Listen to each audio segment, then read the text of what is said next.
everyone. This is Game Tangents, and this is podcast 81. This is Issa Jamil here with Mark and Anthony, or Mark Anthony. No. That's kind of funny. No. I don't like Mark Anthony. That He makes entertained cheesy me. music. Was he a musician? Yeah. He is a singer. You loved him, didn't you? Wasn't he married to some famous person? Probably. Aren't they all? Yeah. There's Come probably on, some Seal's famous married to person a... I don't like. Seal's married to who? Was it Heidi Klum? I actually like Seal, though. Yeah, but He Seal's makes good music. Just, it's Seal.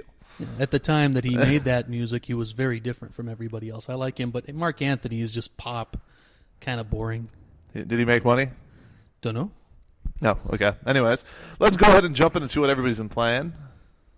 Should I start? Because my list is short. Okay. I'm probably beating you. Oh, okay. Well, I guess we'll find out. So I didn't get a chance to play very much, but I did install a game that I plan to jump into at some point here in the near future.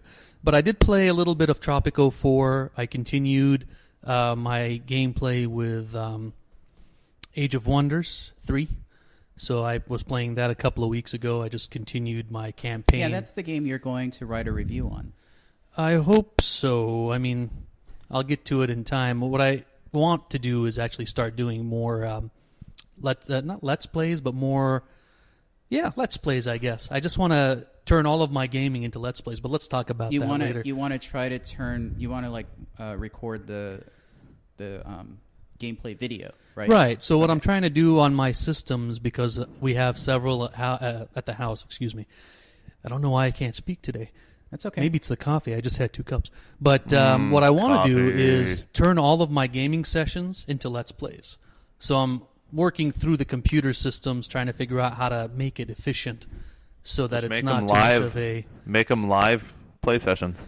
Yeah, but we also need a recording, because if we just do a live play session, then nobody will be able to watch it if they're not there live. I think so. We do have an extra computer. Actually, what you should look into is using, I think, YouTube or Google Chrome. They were talking about being able to do live sessions, which also they'll record on their side the live session, and you'll have it automatically uploaded to a host. I think it's YouTube, actually. Okay. You could do like a live hangout session, and it'll duplicate your desktop or duplicate whatever you're doing, and then it'll record at the same time, so you'll already be online. Yeah, I mean, that'll automate a lot of the work and stuff. Especially for gaming. So that I'll might tell simplify you, a lot. As the editor for the Game Tangents website, I would more than welcome seeing more content coming on there. So Yeah. in the way of, especially if you play a lot of strategy games or role-playing games, I think that would be really good content to put on the site. Yeah, unfortunately, doing everything manually the way that it's done traditionally is just slow and cumbersome. So I'm trying to find a way just to automate and make it efficient. I have spent many months trying to streamline the technical aspect of doing a lot of this, but there's always some sort of whether it's like hardware malfunction or software malfunction or something that just doesn't go right. Yeah, yep. So anyways, I've been playing Age of Wonders 3, still having a blast with that. I had put it down for almost 2 weeks, so I had to reacclimate myself with the system, especially since it's so similar to the other games I've been playing, like King's Bounty. Yeah. So all of these games that I'm playing are similar enough where I'm used to one, and then when I switch to the other, I have to reacclimate because they look similar, but they're very different. So anyways, I played a lot of that. What else did I play? I played a little bit more of Banished. I tried to pick up where I left off with my civilization. I had 100 or so civilians or population, and I was trying to get it up to 300, and man, that game is brutal. It really is. So I did Getting your manage... butt kicked? What's that? Got your butt kicked? No, I didn't. But what ended up happening was my population was aging faster than they were reproducing. Oh. So I was just flatline as far as population growth, and I had to find ways in order to spur growth. So and other types of sim strategy games have turns. Does this one have turns? Like no, Civilization? This one's real time. It's all real time. How fast do the years go by? It has speed selections, but it's generally slow. So even when you have it on the fastest speed, it's probably the equivalent of a quarter of like World of Warcraft 3 speed. in terms of, how fast you build and how fast you progress and grow your citizens. So, I mean, I still had fun with it, but the problem is I think I covered it in the last few podcasts. There's very little to do outside of this little micromanaging of population growth, because I've already built everything that the game has that you can build. It's already there. Now I'm just, making more of them in order to support a larger population, et cetera, et cetera. So anyhow, I played that. What else did I play? That's pretty much it. I really didn't do much this last week, but... No Fallout? I didn't play Fallout, and I still have not finished New Vegas. I do want to go back to it. But the announcement for the week is that I purchased a copy of, help me out, Demon Soul, the first one. Wow. So, You purchased a copy of Demon Souls? yes. Hard copy. A hard Did copy. You said Demon Souls or Dark Souls? Dark Souls, Because excuse me, you I'm don't have a sorry. PS3. No, Dark Souls. So, I just had a brain fart for a second. So, Too bad we didn't hear it. So I purchased a copy. It's on its way from Amazon. It was like $7.99, really cheap. So You should have just got it. Well, you don't have Xbox Live Gold, but it's going to be free on Xbox Live Gold I have for it. June. I have gold. You have So Gold? you could have played it on that.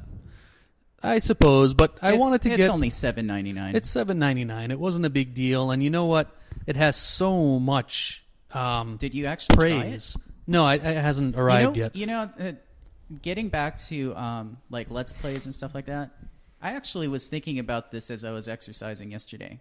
I was thinking about you for some reason, and I thought we should do a Let's Play of Dark Souls, but do it from the beginning, like we both have never experienced it, And that's exactly. and just do it like raw, like Yeah. completely natural and raw. And that's exactly what I was planning on doing. So hopefully, when this thing arrives, I'll install it, make sure it's fully operational, and I'll And this make is the an PC attempt. version? Yes, I wanted the Okay. PC version. Because So I was going to say I could do it on mine because I have the 360 version, but right, PC and I've version, I think the video capture, the whole mechanics behind video capture on PC is easier than doing it for a console, as I've discovered, because there's a lot of frustration with all the different types of equipment you have to worry about when capturing video on a console of any sort.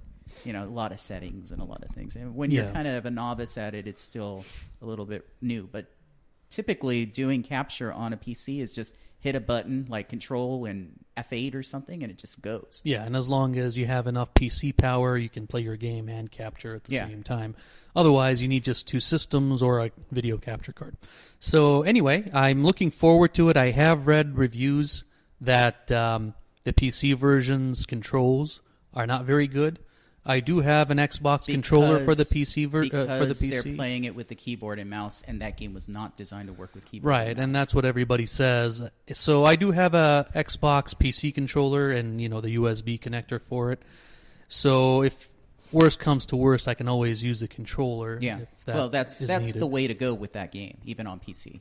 We'll see how it goes. I personally want to give it a shot just to see if Yeah, and- it'll work. If not, then no problem. I was thinking about that game like this past week or last week sometime, and thinking that the reason why I'm so hesitant with that is because I really don't like the fans of that game. They're extremely haughty and arrogant. I mean, they think it's like the best thing in the world. And I heard another podcast, and I forget which because I listen to a lot, but they were talking about it may have been Rebel FM, by the way, now that I'm thinking about it. They were talking about the Dark Souls and Demon Souls games, and what they were saying was that a lot of the fans for those games seem to think that poor design is all part of the game, and that's just another obstacle to get over, and they accept it and they like it, even though it's just actually poor design, it's poor mechanics, and that's part of the problem with the fanboys for that particular franchise, and it spoils the fun for me because I hear all of this talk, and then I think, oh, it might be a good game. Then I watch the video. I watched an hour-long gameplay video on GameSpot, and I thought that it looked boring and it looked flawed because there are certain areas where when you enter into a zone, it triggers AI, and they notice you. But if you walk back out, then you can kind of guide them around and and just play around with it. Whereas a lot of people that experience it naturally, they'll walk into an area and all the AI will come after them. But here, you can pick and choose each AI. You walk in, but just enough, one AI will come after you. Yeah, instead of the whole group. And that's because the game is built that way. Yeah. And in that way, it's like, oh, now I'm not really playing a game using strategy. I'm playing a game exploiting the AI design. And I don't like when I get into that kind of mode when I'm playing a game. It's not organic. And so, not to go any further in that, I still have the game. I bought it. It was $5. I haven't tried it yet. Yeah, I mean, I just wanted to give it a shot because I haven't played any games from that series at all.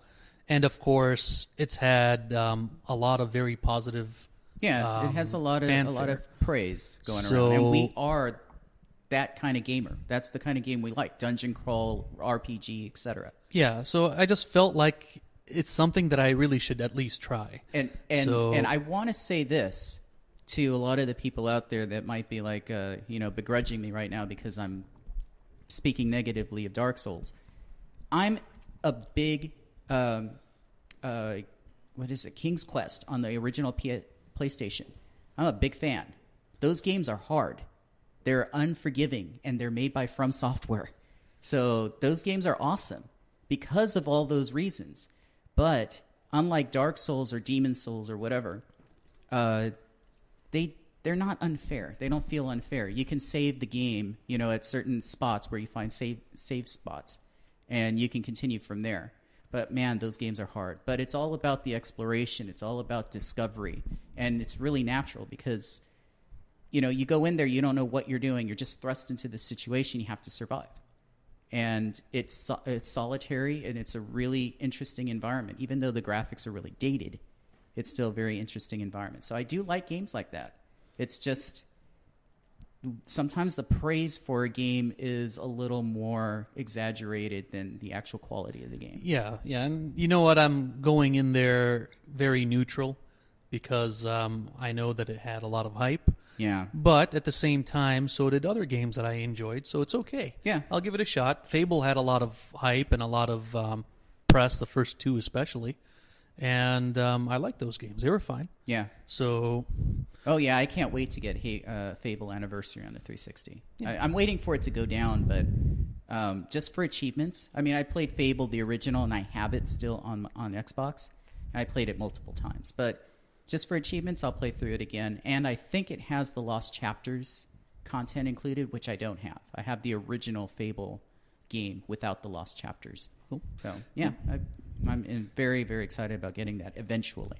So that's pretty much it for me. I did look up some reviews on Tropico 5. The reviews are already out. Reviews are in, yeah. And the game is $35.99, I believe, right now on Amazon. I'm going to wait just to get a few more reviews because a lot of the early reviews I don't necessarily trust. Okay. I want the game to actually, come off the shelf and have more people play it. Yeah, you want to see a little more actual user reaction rather than the corporate reviews. Right. So I've seen a lot of reports from just the reviews that have been written so far. Most of them have been mediocre. There hasn't really been any crazy, perfect 10s or 0s either. That's a good thing. That's a good thing. As far as I'm concerned. Yeah, I think that's a good thing also. So I kind of like that. But a lot of the lower scores, so a lot of the 4s and the 5s, are just saying that it's still too similar to the older games. And I don't know how I feel about that because the older games, I think I've mentioned in the past, had some major flaws in some of their logic. So I want to wait and just see, does this have the same problems? If it does, then I might get it if it gets cheaper. Yeah. But if it's really a brand new game and there's enough in there that is new and exciting, if you will, then I'll just go ahead and buy it. But I'll wait about a week and see how that goes. But I have been reading the reviews. I did not read the review because I was actually just getting ready to come here. And it just came out today. On Joystick, they put up their review for Tropico 5. And I only read the last paragraph. And what you just said is basically what he said. That there are some tweaks to the mechanics, but it's basically the same game. And they gave it 3 out of 5. So I think that runs through like what they consider good but not great, just in the good area. And the guy that reviewed it is a big Tropico fan. I did watch some of the videos. So the video that you had on Joystick, for example, and there was also another one on YouTube that was more current. And they did change some stuff that I did take notice of just as I was watching. So, for instance, your character, the Presidente, you don't have as much control over his attributes when you start a game. So in the 3 and 4, the Presidente had, like characteristics that you can pick from a list. I remember that. And then they level up. In this one, you just start with one characteristic, and then you have to pay money to level them up using the stashed funds. It's what like do they the call Swiss it? bank account. The or Swiss something. bank account. Yeah. So now there's finally a real use to that Swiss bank account, whereas in the old games, it was just kind of like bragging rights. It didn't really have any purpose aside from, let's just see if you can do it. So now they made a reason to make money on the side. And I also noticed a few other things. For example, this game goes further in the future than the ones previous. So they're more modern. I know that the last game, 4, had a modern age, but I think this one goes even further than that. This one starts in colonial era. Right. It starts in colonial, and it goes all the way to modern, and even more modern than Tropico 4. So that I thought was pretty cool. What else did I notice? I noticed that it was a little bit more difficult to get to different eras. So in this game, you don't just go to another era when the time happens. You actually have to do things and finish quests in order to advance to the next era. So the guy who was playing, I don't think he was in the colonial age. He was in the age after that, whatever it is, Cold War. It wasn't Cold War. Cold War would have been the third age. So this would have been the World Wars. So he was playing in the World War stage, and he was trying to advance to Cold War stage. And in order to do that, you have to do things with the Axis and Allies in order to get them to sign some sort of treaty that you weren't involved and they won't come attack you after, the war is over. Mm-hmm. So you have to solve, quests like that in order to advance. Otherwise, you'll be stuck there forever. Okay. So I kind of like that, too. All this talk is... And I was watching some videos this morning on Tropico 5. In fact, from Joystick. So it was the guy that reviewed it. They did like a little Let's Play. Mm-hmm. All it does is make me want to go play Tropico 3, which is the only one I have on the 360. But, they are the same type of game. So I want to go back and play it. 3 and 4 are very, very similar, but I kind of like this new quest line. So in 3 and 4, if you recall, or just in 3, the way you advance in that one is just when the time comes, you automatically get these new technologies and new architecture, and you can just build them right away. Yeah. There was nothing to it, per se. So anyways... so you haven't played it. Haven't played it. Play it. I want to play it. I just want to be a little patient. Plus, I have so many games that I need to catch up on. You and me. Yeah, it's getting ridiculous. If that's all that you played, then let's head over to Isa here, who's been playing something that looked like a first-person shooter on his PC. I'm just playing Counter-Strike Global Offensive again. I actually didn't get to play that much this week again. I played a lot of Plants vs. Zombies. Been making sure to keep up with the lawn parties or whatever. What are they called again? Pinata party. Pinata parties, yes. Making that sure was all month long, by the way. So all of May was a pinata party. I've basically been playing every day. They actually got me on that. Yeah. Although I got my butt kicked on a pinata party like 2 days ago. Was it the one where they had the flower trampling in the very front? They had the trampling, and then the problem was you had the tombs everywhere. So everything was full of tombs, and they had the lawn, which couldn't be trampled on the third row. The problem I had with that one was they give you pea shooters, and even if you deployed every single one that came up, they just ate right through and they trampled your lawn. So exactly. I think that one was a joke from their end to see how many people would pay coins to retry it because I kept failing it. There was no strategy to that one. That one was just stupid. So I got my butt kicked. I almost beat it 2 or 3 times, and then I was You actually replayed it? Yeah. You actually paid coin to replay it? Oh, man, I never do that. Yeah, I'm not going to waste a pinata party. You get a lot of stuff from that. Not really. Yeah, you don't get... I always get gems. I've got like 20 gems off one of them before. Yeah, but what do you do with the gems? There's no you can purpose buy to more them. plant vase things. You can't buy... Oh, yeah, the vases? Yeah, you can do that. Okay, I guess so. And that's the only reason I find to use gems so far. And then you can use them to boost your plants, but I don't do that. No. Cost way too much. Other than that, I was actually looking up some games earlier. I don't know if anybody noted, but Injustice Ultimate Edition is going for $750 right now for PC edition. Amazon is having a really big sale. Yeah. It's kind of like a seasonal type. They have thousands of games on sale, including Injustice for $750. Yeah, DuckTales Remastered is going for $510. Yeah, they And have that a lot makes of me like happy. compilation collections that are real cheap. There's like Sonic the Hedgehog, 17 games for $12. Yeah. Including Generations, which is the last one. So Yep. you get a lot of old Sonic games and the latest Sonic game from a couple years ago. Also, GameFly, I got an email this morning that GameFly has a Deep Silver sale. They have the entire Dead Island collection, the whole thing, Dead Island 1, all the DLC, $4. and Dead Island 2 for $750 or something like that. About $7 or $7.99. That's not bad. That's actually really good. I'm looking at some of the other deals really quickly right now, and That's all you played? yeah, Just Counter-Strike and Plants vs. Zombies, huh? yeah, Counter-Strike, man. That's some good shit. All right. That's what I need to start video casting. I just need to start doing live streams of Counter-Strike. Yeah? Yeah. Yeah, and get all of your old Counter-Strike Oh, teammates they're all and still friends. playing. Yeah, A get lot of them them are to still watch playing it. leagues. Yeah, that'd be pretty funny. Well, that's all I've been playing. So let's go ahead and move over to Anthony. All right. Well, last week, on the weekend, I decided that it was a good time as any, because I've been holding off since Thanksgiving last year, to pull out my entire entertainment center and clean it. And that meant rewiring everything. That meant disconnecting, then rewiring. It was a huge job. But when I got it all rewired, of course, I wanted to make sure everything worked. So I started playing a bunch of games, and I put in Call of Duty Ghosts. Started playing that on the 360, and I get drawn in, so I play it for a little while, even though it was really just to test all the equipment.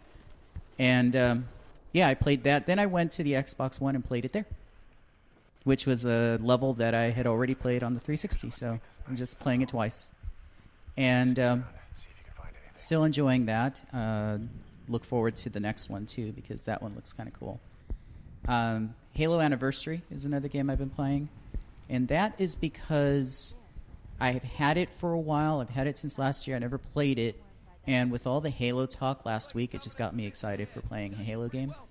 And Halo Anniversary, for you guys, if you don't know, it is the same game as Halo Combat Evolved. It's exactly the same engine, the same code, with a nice coat of paint over it. Huh. So what they did was they just updated the graphics. And because it's running on the old game engine, you can switch on the fly just by hitting the select button on the 360 controller. Goes back to the old graphics. What a difference. Yeah, I remember that. It is such a difference. It's like it's dark and drab, but then you go back to the modern looking graphics, and it's colorful and it's bright, and there's a lot more environmental lighting effects going on, like in the spaceships. Like when you're on a Covenant ship. When you're playing the old version, it's just a solid, dark hallway. When you change it over to the updated graphics, it's just like lights, like fluorescent lights illuminating everywhere. And it looks really cool. And that's that the game, in the modern-looking graphics, they're not really that great. It's not the best-looking Halo game. Halo 4 is, probably. But when you go back and forth and just see what 10 years of a difference that 10 years makes, it's amazing. And that is a game that I actually finished, Halo 1. I really was a like great that game. game. I played it like 3 times, but the old version on the Xbox. And yeah, it's still fun. It's certainly not as fast and responsive as a modern shooter is, but it's still a lot of fun. And it's very iconic with all the the music and the sound effects, and it's kind of like with Star Wars when you hear blaster fire and stuff like that. So it's very recognizable. But I was enjoying that a lot, and I kind of want to go back and play. I was playing it yesterday, and I wanted to play it before coming here, but I needed to get ready and prepare, but didn't have time. And as I have been playing for the last couple of weeks on my PSP, Suikoden, still enjoying that. I think I'm almost at the end because some major stuff happened in the story that was very pivotal. In fact, I thought I wasn't going to be able to go back. But now I'm free again to go around and just explore the world again. But I don't have all the stars yet, which is basically all the recruits. I still need... There's a tablet that tells you all the stars and who represents each star. And there's still some vacant spots. So I'm looking for them. But I don't know how to recruit some people. Yep. I don't recall, but there is a chance that you can't recruit everybody on one playthrough. I was thinking, and I don't want that to happen. Don't take my word for that, though. You better look that one up. It might have been the second game that was like that. But, yeah, it's annoying. I think there was, in one of the two games, there was 1 or 2 stars that you can't do because you either get one or the other. So no, I haven't encountered a situation like that. This isn't a game that gives you choices, at least not yet. So I don't see any like meaningful choices. Mm-hmm. So it's not like it's like, do you want to kill this person or just capture them and then recruit them? Right. Nothing like that. But there are a few people that I know that I can recruit because NPCs that you can recruit typically have a visage next to their name of more detailed look at their face. Whereas normal NPCs that are not recruitable are just, dialogue text boxes. So there are several people. One guy is a guy that likes windows. So he's like, all I want to do is just build a stained glass window. And I came to him with window material, thinking just because I have it in my inventory, it would probably instigate some sort of conversation. It didn't. And then there's another one who's looking for her cat named Mina. I have a girl who's a dancer named Mina in my army. And I took her with me to see if maybe she's someone that can turn into a cat. But it didn't do anything. So I don't know. Maybe it's just a coincidence. But anyway, that's what I mean by I don't know how to recruit some people because I just haven't figured it out or haven't found the right thing yet or right person. But yeah, that game actually gives me it makes me kind of reminisce about Shining Force. It's not a strategy game. Shining Force is a tactical strategy game, but in Shining Force, you go around and you recruit people. In fact, you can find them and then they join your team. And then you have like a barracks where everybody just is stationed at, and you can select between all the characters who you want to take into battle. And that's how this game is. So you recruit all these people, you have them in your army, but they're available for you to take into battle. You can only take a certain amount at a time. In Suikoden, you can only take 5 characters with you. So I'm kind of falling into that pattern of I'll grab 5 that are weak, go into battle, level them up. When they get leveled adequately, I go back, and then I grab another 5, go back into battle, and level them up. And that's what I did in Shining Force, exactly. So I'm enjoying it on that level. And I also played some Sonic Adventure last week. I actually played quite a bit of it. And, same problems. It's a 15-year-old game. The camera pivot likes to fight you at every turn. And but it's always fun getting into the actual Sonic, running around doing loops type stages. Those are fun. Yeah. And I do like the adventure part. I just don't like the fighting of the camera. But kind of a little bit stuck now because the area that I needed to go in, and it's always a little bit vague what your direction is. NPCs on the street will tell you, oh, something's going on, say, in the casino. So you go to the casino. So I went to a casino, and I don't know what's going on in there. I don't know what I need to do in order to advance. So I gave up after that. But I did play through a few levels, so I'm pretty sure I'm getting close to probably more than halfway to 75% of the way through the game by now. And I played a little Haunt, which is a game that none of you probably even heard of. It's a Kinect game. Oh, okay. It's a Kinect game on the 360. It's not on the Xbox One. And it's a horror game made by... it's a Japanese horror game. I actually don't remember who makes it. But the voice actor for the character kind of leads you around the house. It's like he's a character that presents himself through paintings. So it's kind of like a ghost that possesses paintings. And he gives you direction. He's kind of your tutorial. It's voiced by Tim Schafer, who is the lead of Double Fine. You familiar with Double Fine? No. No? They did like Brutal Legend and Costume Quest, Iron Brigade, a bunch of games that you find them on like Steam and 360 and stuff like that. Broken Age, I think, was their last game, which is an adventure game. I believe, I could be wrong, but I believe that Tim Schafer worked on the Monkey Island games way back. That was yeah. Yeah. So they've got a really big following. They have fans that are loyal to them, like Valve fans are loyal to Valve. And they follow them and are always hype their games. And they do produce a lot. They produce a lot of games. Stacking is another game I can think of that they did recently. Yeah, you should check out some of their library. It's a lot of stuff there. But, yeah, and he's the guy that guides you around the house. And this is a Kinect game that works really well.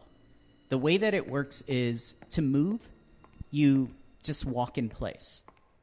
And to turn, you hold out your hand, which is also holding out a flashlight. So you can shine light on different things in the house. And then in order to turn, you just turn your flashlight left or right, and you'll walk in that direction. So it works really well, unless you have a bad back like I do, because that starts to burn after a while. And that was the problem, because I had been bending over and unplugging things and plugging things. My back started to hurt. So I started playing that game after to make sure the Kinect was working, and I was like, oh, my back's hurting. I don't know if I'm going to be able to play this. But I got drawn into it, so I kept playing. And it's actually a pretty cool little Kinect title. It was free at one point, I think, last year, but sometimes you can get it for $4, $5. And there is combat, and it's kind of like RPG-style combat, because once you get into combat, it's you facing a ghost, and you take turns. It's turn-based. So they'll attack you, and it'll tell you, dodge, duck, and then, of course, you can fail or succeed at that. And then it'll tell you, now you can attack, so you just start punching him. And then once you kind of, like, stun him for a second, then you shine your flashlight on him, and that's what really does damage on him. So that's how you defeat the ghosts, at least early in the game. So there is a strategy to it, and I'm sure it gets more complicated as you go along. But I haven't played it since Saturday, so I don't know. And another game that I wanted to mention that I think is probably the most interesting game that I played this week is a game on the PlayStation 3 that I got recently called Time and Eternity. It's a Japanese role-playing game. I believe it's an NIS game. So it's one of those kind of niche type of Japanese games that only people like me would know about. So you have to follow NIS, Nipponichi, Atlas, those guys. Right. This is a weird game. This is a very, very weird game. You know how most RPGs that are Japanese anime-based are basically games that are trying to look like an anime? This is the opposite. This is an anime that's trying to resemble a game.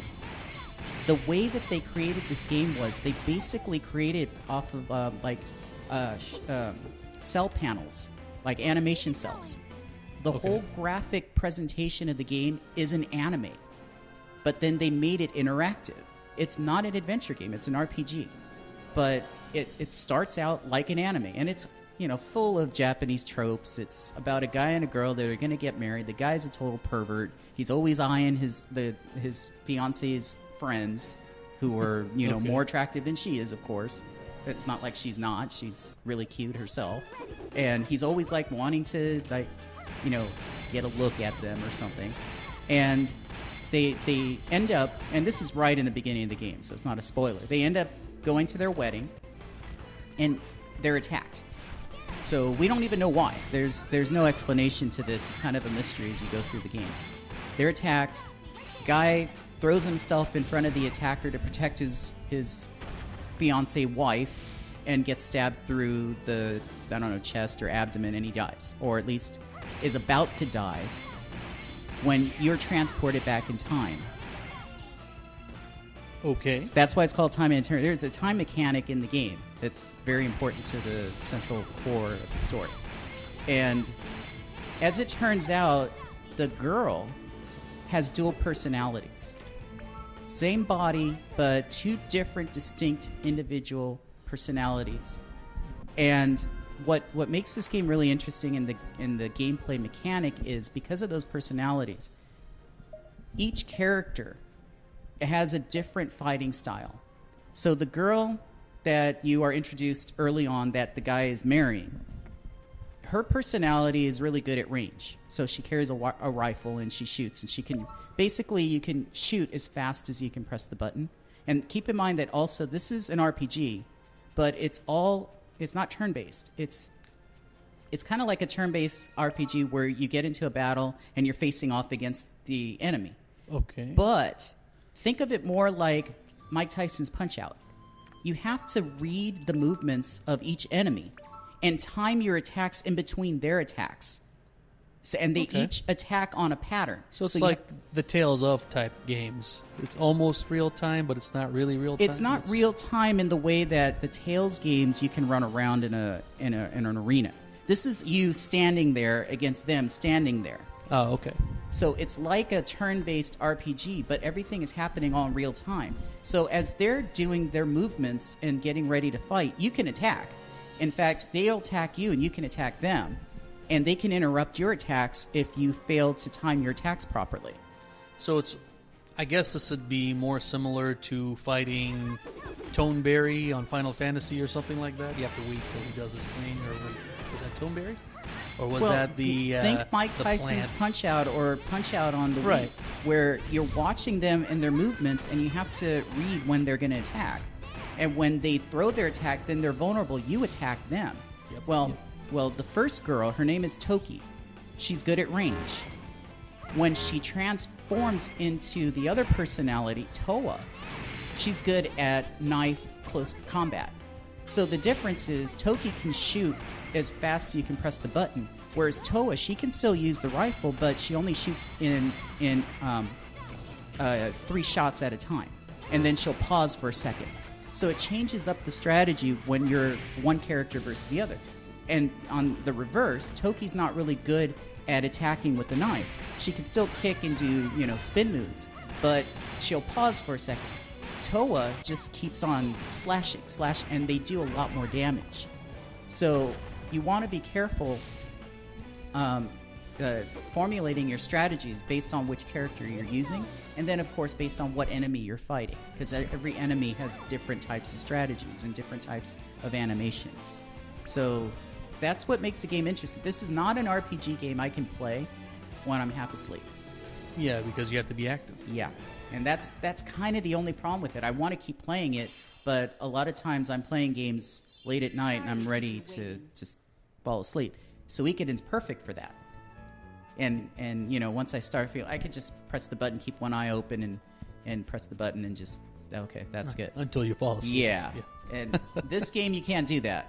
So, for all the people out there that know of games where you have to input an action when your character is attacking or, do stuff like that,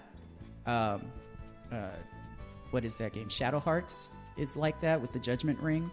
And Legend of Dragoon on the PlayStation, original PlayStation, you had to hit the button and time your attack right. So you couldn't just sit there, input, and let your character attack. I like that game.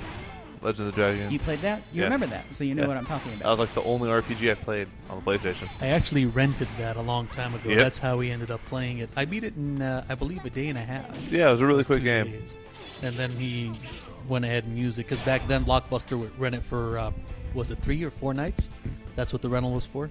That was a long time ago. That was a long time ago. This is PS1 era. Yes. So, I had that game way back, I think I got it around 2001. So that's how old this game is, and it probably predates that too. It definitely got it. It had already been out for a while.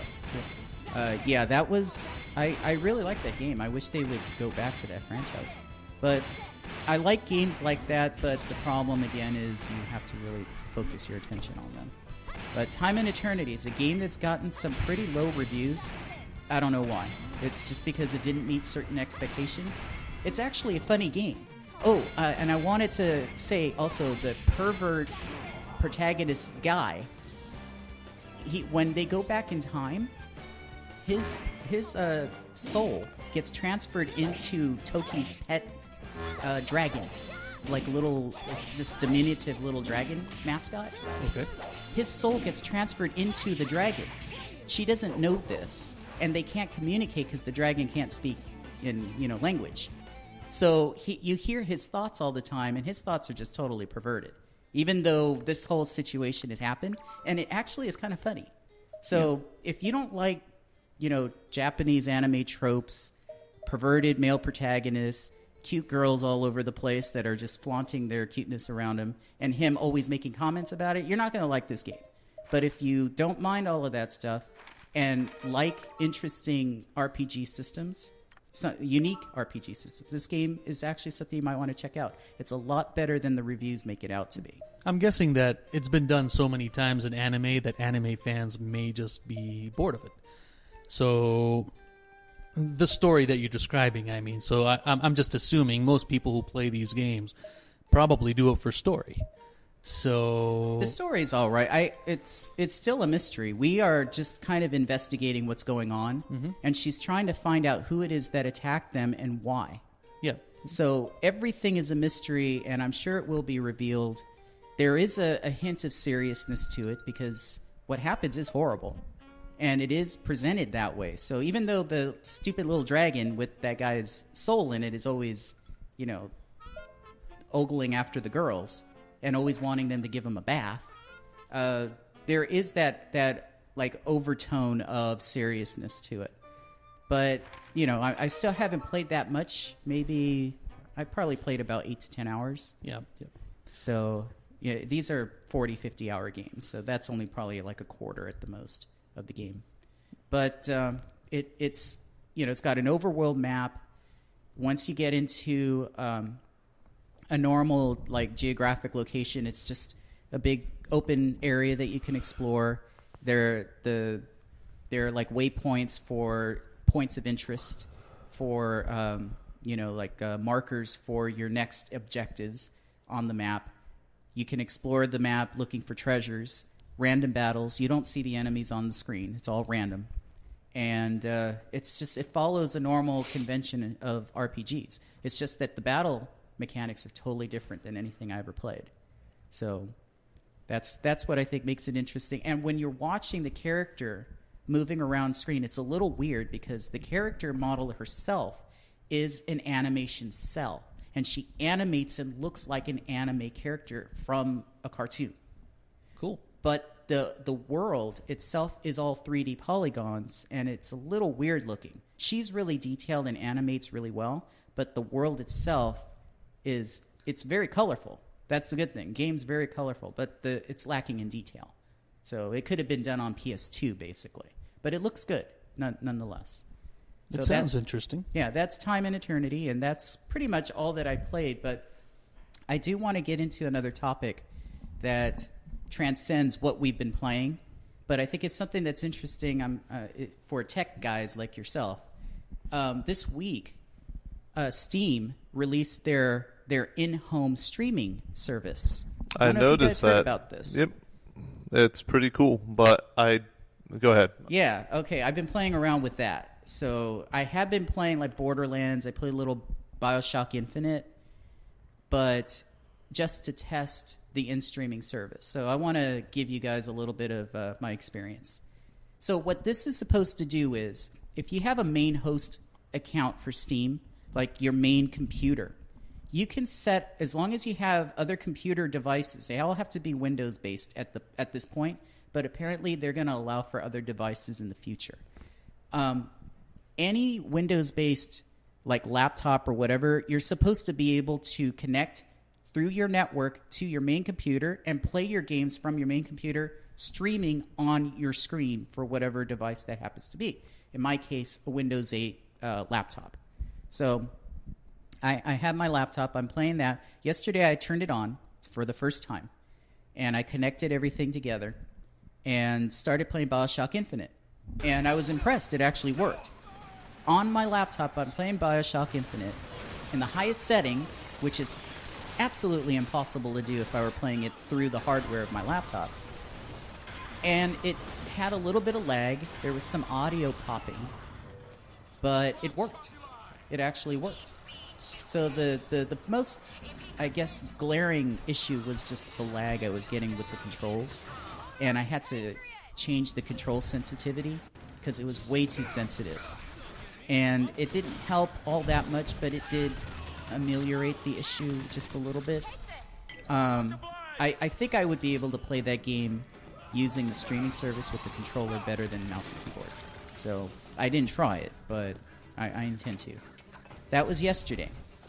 I also played a little Aliens Colonial Marines, which I have on my Steam account. And that worked actually better than BioShock Infinite. But something weird happened when I closed the game. When I closed the game on my laptop, it then transferred over to the PC, and it kept running, even though I closed out. I went back to desktop. When I went to my PC, I shut off the game, only to have it restart itself. I shut it off again. It restarted itself. I tried it like half a dozen times, and the game kept restarting by itself. This is a glitch. So okay. They'll probably iron that out. Yeah. The more interesting part would be just how much lag was there in BioShock, because that one's obviously, it's kind of like a Twitch game. You do need to be pretty precise sometimes. It's enough that it's significant and noticeable, but not enough that you cannot adapt. So I was adapting, even playing mouse and keyboard. And I'm not good mouse and keyboard with first-person shooters, and I was still able to get through quite a bit and succeed in combat. But it's not ideal, not at all. But I do want to get to today. I was playing some on the streaming service, including Borderlands. I almost could not say that word. Borderlands 2. I played a little bit of that. But I want to say first that I had some technical issues just getting connected today. So what happened was I started it up today because I had been reading some forums on some just to get some like technical support or ideas as to why I'm having the problems I'm having. And there was an article. It was actually just a website article that was explaining if you're having some issues, you may want to try some settings and go into the settings in the Steam client and change them. So I did that. I took the advice from that article. I started up Borderlands, and when it came up, it said cannot connect remotely. It gave me an error. So I was like, okay. I clicked OK on that, and then I went over to Crysis, and I tried starting Crysis, and it just didn't seem to do anything. And then Borderlands suddenly came up.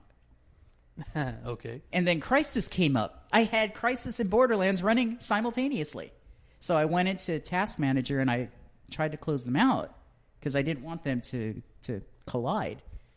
And so I closed out Crysis, and then I think I closed out Borderlands. Then I started Borderlands again. And when I started playing it, I mean, I could tell right from the front end, it was really laggy. It was like 2 or 3 seconds of lag.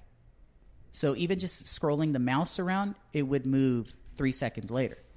So when I got into the game, that's how it was. Every movement I tried to make happened 3 seconds later. So I thought, oh, here's another game that's not working. I tried to boot up Metro 2033 yesterday, and it absolutely would not boot.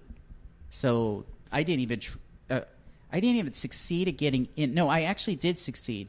But when I got into Metro, I started the level, and it just started to like stutter, and then it kicked me out, kicked me back to the desktop, and I couldn't get anywhere. Did you try to reset the PC, the desktop? This was last night. No, I didn't. All of these experiences are kind of like at different times of the day, right. And last night I was just not, up for that kind of frustration. I just wanted to relax. Right. Okay. But this morning, what I was explaining before with Borderlands and Crysis, I closed everything out. I restarted the laptop. And when I got back in, I started Borderlands. No. Sorry. I started Left 4 Dead. That played almost flawlessly. And I'm thinking, Valve. You know, Steam Valve, Left 4 Dead Valve. No wonder. Of course, their own game is going to work flawlessly. Almost no noticeable lag. I mean, it was there, but if you're a layman and don't know about lag, you're not going to notice. It was that good. Interesting. Okay. Yeah. So I thought, well, I did reboot, so let's try Borderlands again. Started that up, and I almost didn't want to come here.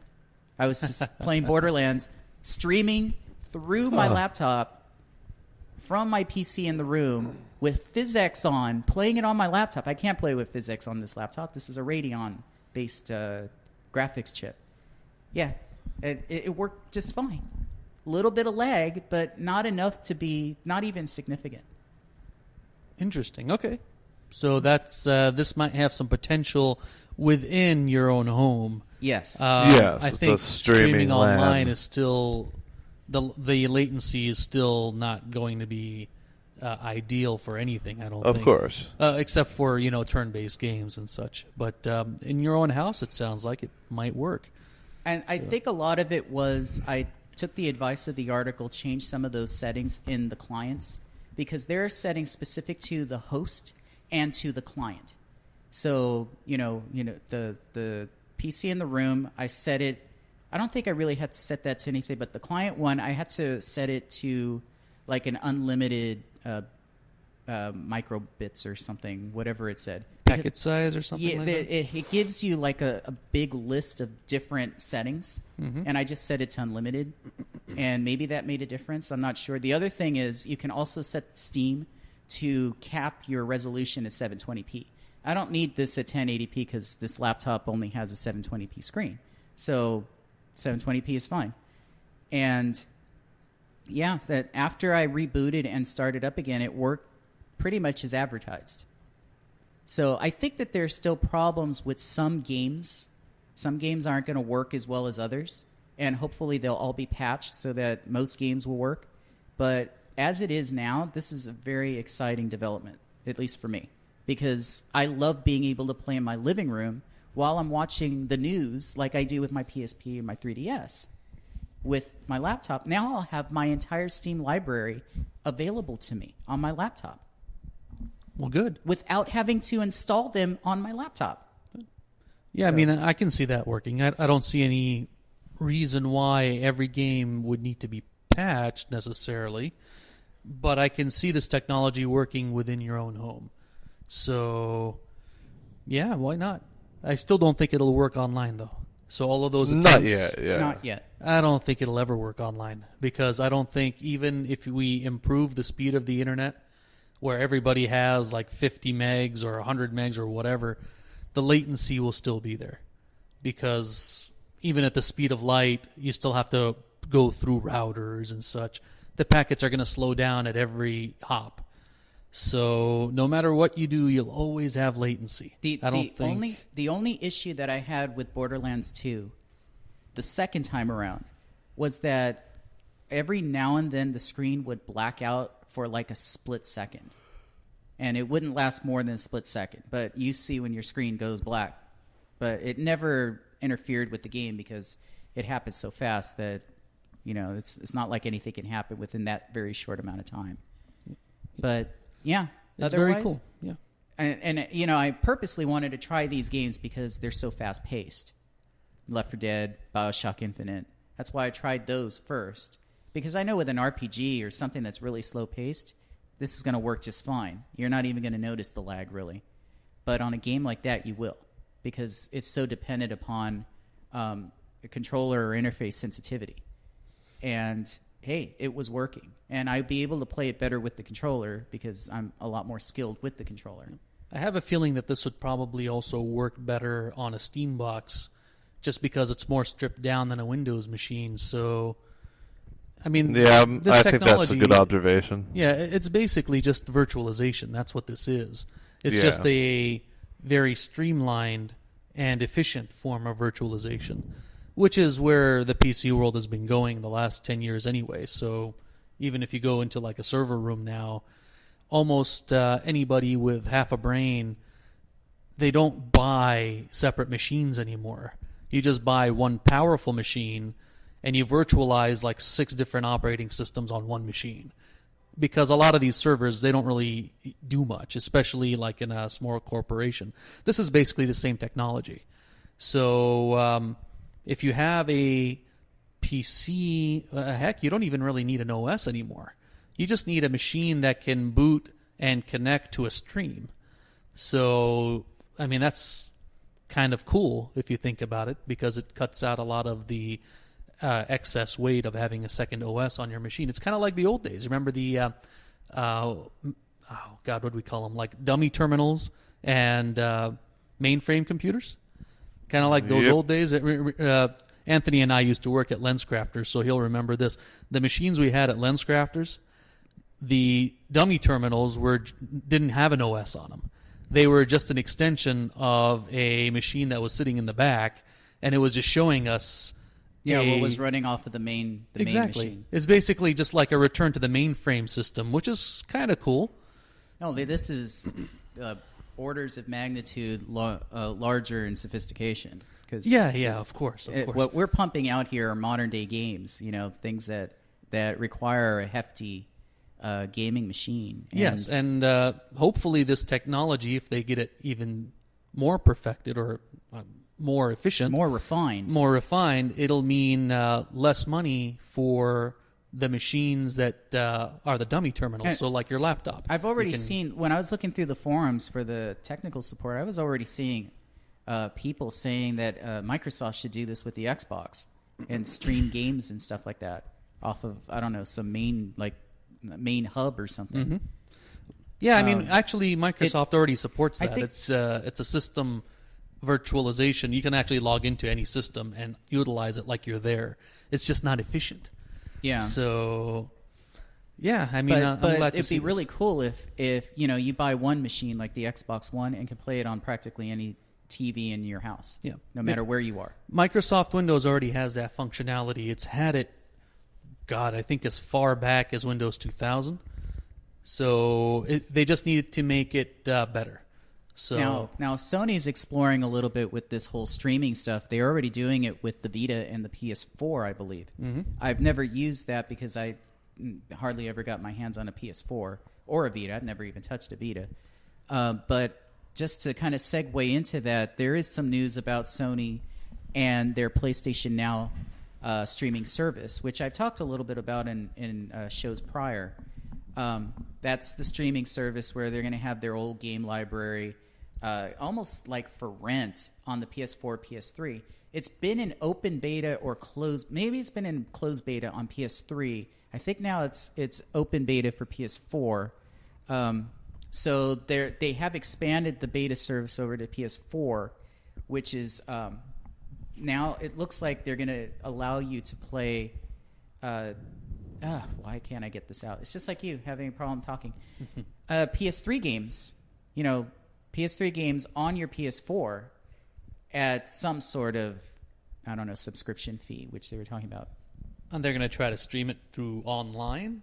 It's going to stream. Yeah, it's already working. They have it in beta. So they've extended those invites to people on PS4. They've been allowing people access through closed beta, I believe, in PS3 as of like earlier this year. So it has been already live to a certain extent, but now they're extending those invitations to people. So here's a on hypothetical PS4. for you. So think about this for a second. Just hypothetical science. I don't know if thermodynamics plays into this or not.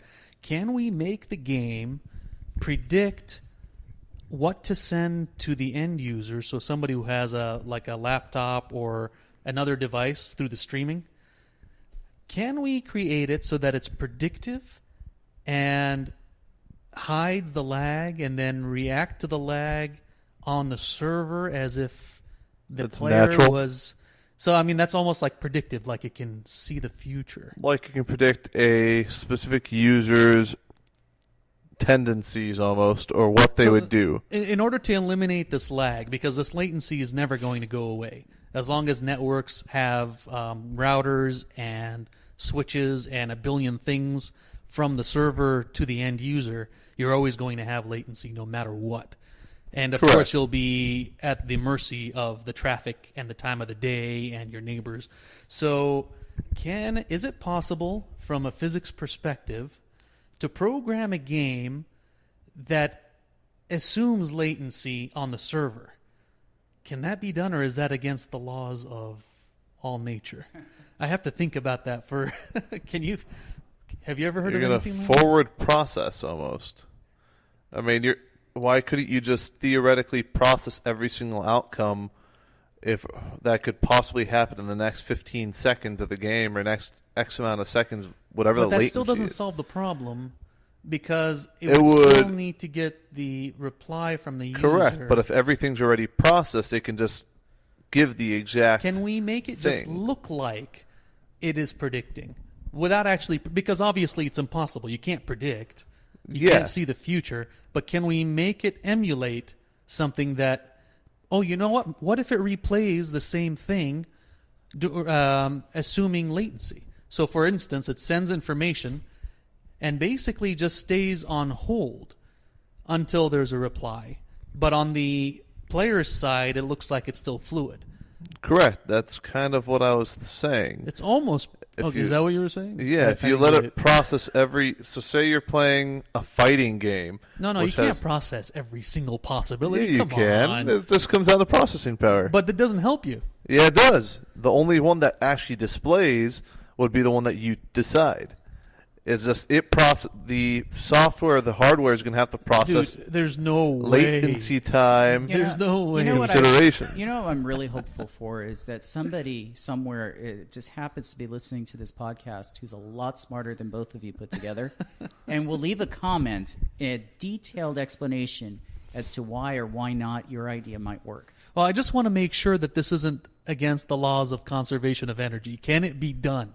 So from a physics perspective, we can't tell the future, but we can simulate latency, or the lack of, by artificially making the server hold while the player is not on hold. Can we do? I need to think about that. You really need to think about this because you're confused. The problem with that is if you put it on hold, the server won't be taking input during the latency period, which people will be digesting other information. Well, it'll still be running a version of the game. Correct. But the things that are moving are not relevant. So they're unimportant until the player does something. So that's how you would simulate it. Yes. This wouldn't be predictive anymore. It would be reactive. But would that eliminate the latency? It would be reactive, but if it hasn't processed anything, then it's still going to have latency once it starts kicking again. I need to draw this on a board. I need one of those whiteboards to see if this is actually doable. Anyways. My only problem there is you're going to have something on hold, which the latency is already there. If it's constant, you're going to have to make up for that latency. Right, and that's kind of the point. So you're going to have to process in that latency period, or you're going to have to pre-process. And then make it look like there wasn't latency. Yes. Can this be done? I don't know. I need to draw this and actually work out the logic. It sounds like you can't do it. Not unless you have a lot of processing power. Please do write something up and do it in a professional way. We could post it on Game Tangents. You know, there are some brilliant people out there. And if there is a way to do this by simulation of predictability, somebody will figure it out in time. Well, the problem with it is, imagine you're playing a very fast-paced game. The only solution, in my opinion, would be you'd have to process every single outcome. And then dependent on the user input. But you see what I'm trying to tell you? It wouldn't help you. Even if you processed everything beforehand, you wouldn't know what to send the player. Until he hits it. But he's already pressed the button. He's expecting a reply instantly. Correct. So, okay, you know what? I got it. Here's how you do it. Oh, right. You have to send the possibilities to the player. Correct. In like a large batch. So you have to send more data than there is actually being done. Okay, so you are kind of right. But not on the server. It has to be done on the dummy terminal. Well, either the dummy, that would. It has to be on the things, dummy or time. there'd have to be a preload time. Yeah, this A can be huge done. preload Yeah, time. it can be done. So what you would do is you would send like a your large. report written for the lay people out there who can understand, and I want it posted on Game Tangents. So how could I say this in an easy way? So the simplest way to describe this is let's say that you are an entire game. Let's say that let's make it easy. Let's make it easy. The way that you would solve this is let's say that you're shopping online, okay, but the warehouse or the retailer doesn't know what you want to buy, but they want to get you your item instantly. So what do? They send you all the items, and all of those items will be right there at your doorstep. It'll be on your doorstep at your home. And then you select what item you want, and then all of the other items disappear and get thrown away. Yes. You just have to send everything at once. So that means you need more processing power. You need Okay. no, not necessarily Maybe we can processing do power. that. Processing power or load time. Right. You're going to have to add on load time to This is doable. stream all the data. This is definitely doable. And Yeah. you can have long latencies if you even if they happen, you can have long latencies as long as you can stream at a constant rate. Now, This is very interesting. Right. This can be done. now can you imagine that on a level with multiplayer? This is interesting as long You as you said- understand what you're talking about. Yes, you send every player that's playing in that multiplayer match all the data potentials for if it's a 5-player, if 7 people join, if somebody drops. Could you imagine? Can it be done with? I mean, with multiplayer, it's just like an MMO. There's always going to be a disconnect. You don't see the same thing that your neighbor is Can seeing. you imagine if you send everybody the possible data constantly, and it kind of adjusts that way? But then there'd always be a slight latency in case somebody drops or adds. Yeah. But anyways, It's an interesting idea. I think it's doable, but I don't know if it's if anybody has done anything like this yet. This is the game itself needs to have this programmed into it, and obviously nobody designs a game like that yet, not yet.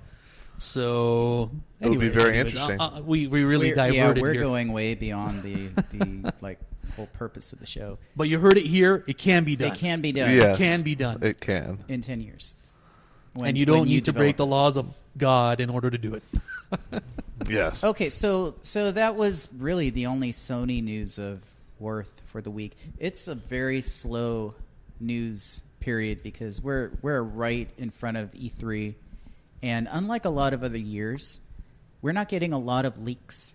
Typically, we get a whole bunch of leaks, rumors abound, and there's nothing this year. And Microsoft kind of stomped on the whole leaks and rumors because they announced everything last week. So with Halo 5 and their change in their whole games with gold and the Kinect being removed from the Xbox One. But I haven't seen anything from Sony. I haven't seen anything from Nintendo, really. There's just a little bit of conjecture out there concerning those two, but we're only 2 weeks. We're recording on a Friday. It's 2 weeks from this Monday that we're going to have these press conferences, and I hope Nintendo will have a direct video explaining what they plan on doing for the rest of the year. But there's nothing going right now, so there's very little news, and we can get into a couple of game announcements, and it's really just a couple. And these are the most salient. Minecraft for Xbox One, PS4, and Vita is going to come out in August. It will retail for $20. And it's going to, at least the Vita and the PlayStation 4 version, they're going to allow for you to be able to transfer your saves over from the Vita version to the PS4, but not vice versa. So if you have that, you can upgrade. Oh, and that as well, if you have the current versions, like on the PS3 or the Xbox 360, you can upgrade to the new generation, which would be Xbox One, PS4, for $5 instead of having to pay full price. So for all you Minecraft fans out there, the Xbox One and PS4 versions will have much larger worlds than the other console counterparts. And the other game announcement of note for the week is The Wolf Among Us in Sheep's Clothing, which I believe is episode 4, is coming out on May 27th. So that's just a few days from now. And that's coming to PS3 on May 27th. And Windows and for Mac. The Xbox 360 version and iOS will be out a day and 2 days later, respectively. So the 360 on the 28th, iOS on May 29th. And I know you guys don't play adventure games, but this is a game or a title that I've been wanting to do some videos on. Problem with these particular types of games is that they're very story based. So everything that you show in a game like this is a spoiler if you were to record video for it. But the gameplay aspect has you making choices that change the evolution of that story. So what you might see in a video I record might not be what you get if you played the game yourself. So that's what makes them interesting. And I did play through the first episode. Very good story. I'm excited to play the rest. But problem with these types of episodic games is I like playing the whole thing all at once. And then, rather than wait, I hate waiting for the next episode. It's just too long of a wait. So I put it out of my mind for a while. Same happens with The Walking Dead. Because there were 5 episodes. I didn't get that until all 5 were out. So I'm waiting for all 5 for season 2 to come out. So moving on to some Microsoft news. We were talking a little bit about E3 and Halo. There's a rumor going around about Halo. I don't know if you guys have heard it. Have you? I haven't seen anything new. Okay. The rumor is that, as we know, Halo 5 is coming out next fall. But we're going to get a Halo game this year. We just don't know which. Earlier in the year, there was speculation based on a leak from an inside source that it was going to be Halo 2 Anniversary, which is similar to the Halo Anniversary I was explaining earlier. According to this rumor, which has been disseminated by Engadget, it's not going to be Halo 2 Anniversary. Rather, it's going to be something they call the Master Chief Collection, which is all of the first 4 Halo games, 1 through 4, that involve Master Chief. So nothing that doesn't involve Master Chief. All in one package for Xbox One. With graphical upgrades and such? Or I'm expecting that, it would be with graphical upgrades. But it's going to be like a prepper for Halo 5. They want to get Xbox One owners to get familiar with the story or to refamiliarize with themselves with the story before Halo 5 comes out next year. 3 and 4 are fine. I mean, I don't think you really need to do much to upgrade those. But I think I would have liked to have seen 2 upgraded before having a bundle like this, because if they upgrade it later, you'll have a bundle with the old game. I don't know. Or maybe they're upgrading it for this game. Maybe, instead of Halo 2 Anniversary with graphical upgrades, it's going to be just part of this package with graphical upgrades. Yeah, and then the other 3 are already done, pretty much. And it does say here a remastered pack, so that I'm interpreting that as graphical upgrades. Okay. So that sounds pretty standard. Yeah, remastered. I mean, that's kind of cool. That means you're getting the Anniversary Edition plus 3 other games. Including maybe what would amount to even more upgraded Halo Combat Evolved from Halo Anniversary. Something that's more in line with what the graphical capabilities of the Xbox One are. So that would be pretty cool, yeah. I have not seen any confirmation or substantiation to any of this, so this is just a rumor. I don't like reporting rumors, but this is a pretty significant one. So, it's plausible. It's not completely out of the park. So, all right. And I would welcome it. I would probably buy it if it were. I think it should be something that's like $40 or less. Maybe not a full price game, but for 4 games, they would. I know Microsoft would see it as $60. It's a value. And it probably is. It is 4 games. Yeah, it is 4 games. If it was 1 game, okay. 4 games? I don't know. Depends on how far they took them. Yep. And I will reiterate, 2 weeks away. So by the time you're hearing this, E3 is only 2 weeks away, if not less. And the only other interesting Microsoft news out there is a new update coming to the dashboard for Xbox One. It's going to enable more an external hard drive. So it's about time, because I'm sure a lot of people out there that own Xbox Ones are already seeing their hard drives getting filled up.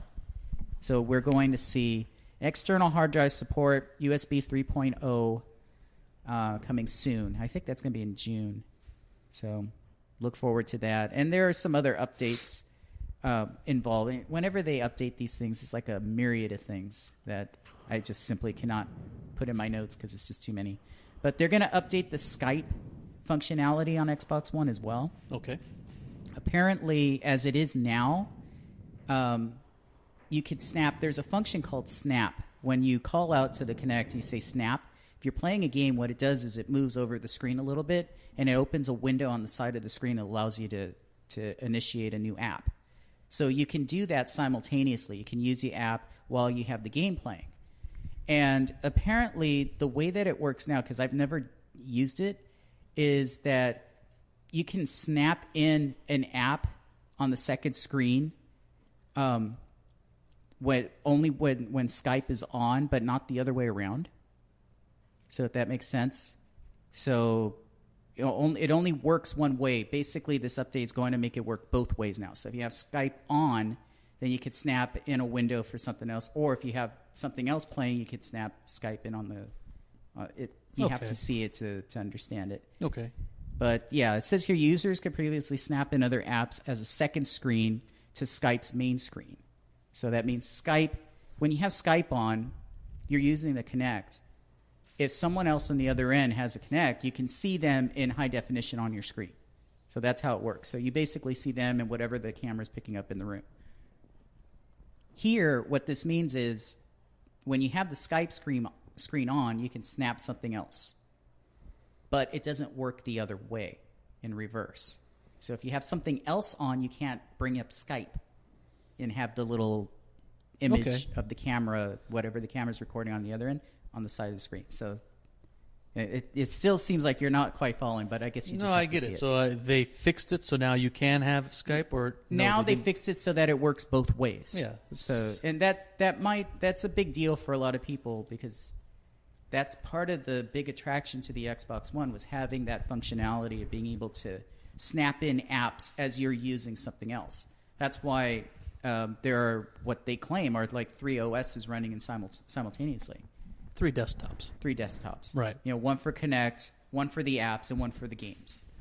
And that's to facilitate you being able to switch back and forth without any load times between apps. And it does work pretty well, but... Yeah, I mean, it's what we would do with the PC now anyway, pretty much. Multiple windows, multiple desktops. Yeah. Yep. So that's the update that's coming. It's also going to add automatic sign-ins when booting the system, and it's going to display your real name to friends that you want to be able to see your real name instead of just your gamer tag. So, you know, silly little things like that. I think they just need to overhaul the whole thing. But that's actually something I want to talk about as I make my E3 predictions. Okay. So a little bit of Nintendo news. I don't know if you guys heard about that. They have closed their online service for Wii and DS. So that means anybody that likes playing online on those systems, they are no longer able to do that as of May 20th. For the Wii also? That's kind of strange. Yeah. And yeah, the first thing I thought was, but Wii is, you know, part of the Wii U. Wii U's are backward compatible with Wii. Why don't they let those people still play I don't online? get it. And the DS too? And the DS. That is very strange. Why? There is no explanation as to why. It was announced earlier this year that they were going to close it, and it closed this week. So no more online play. That means no more downloading DLC for whatever game that might have DLC. So it's kind of a sad thing, because it really does realistically mark the end of an era. And the Wii was, you know, one of the most successful consoles of all time, and it's sad to see it go like that, because as strong of a lifespan as it had, it died a horrible death. It just, like, no one cared anymore for it. It did sputter at the end. Yep. And I kind of wonder if it's going to have that longevity and, you know, nostalgia as the SNES or NES. No. No. I mean, it does have its unique features. but it was gimmicky.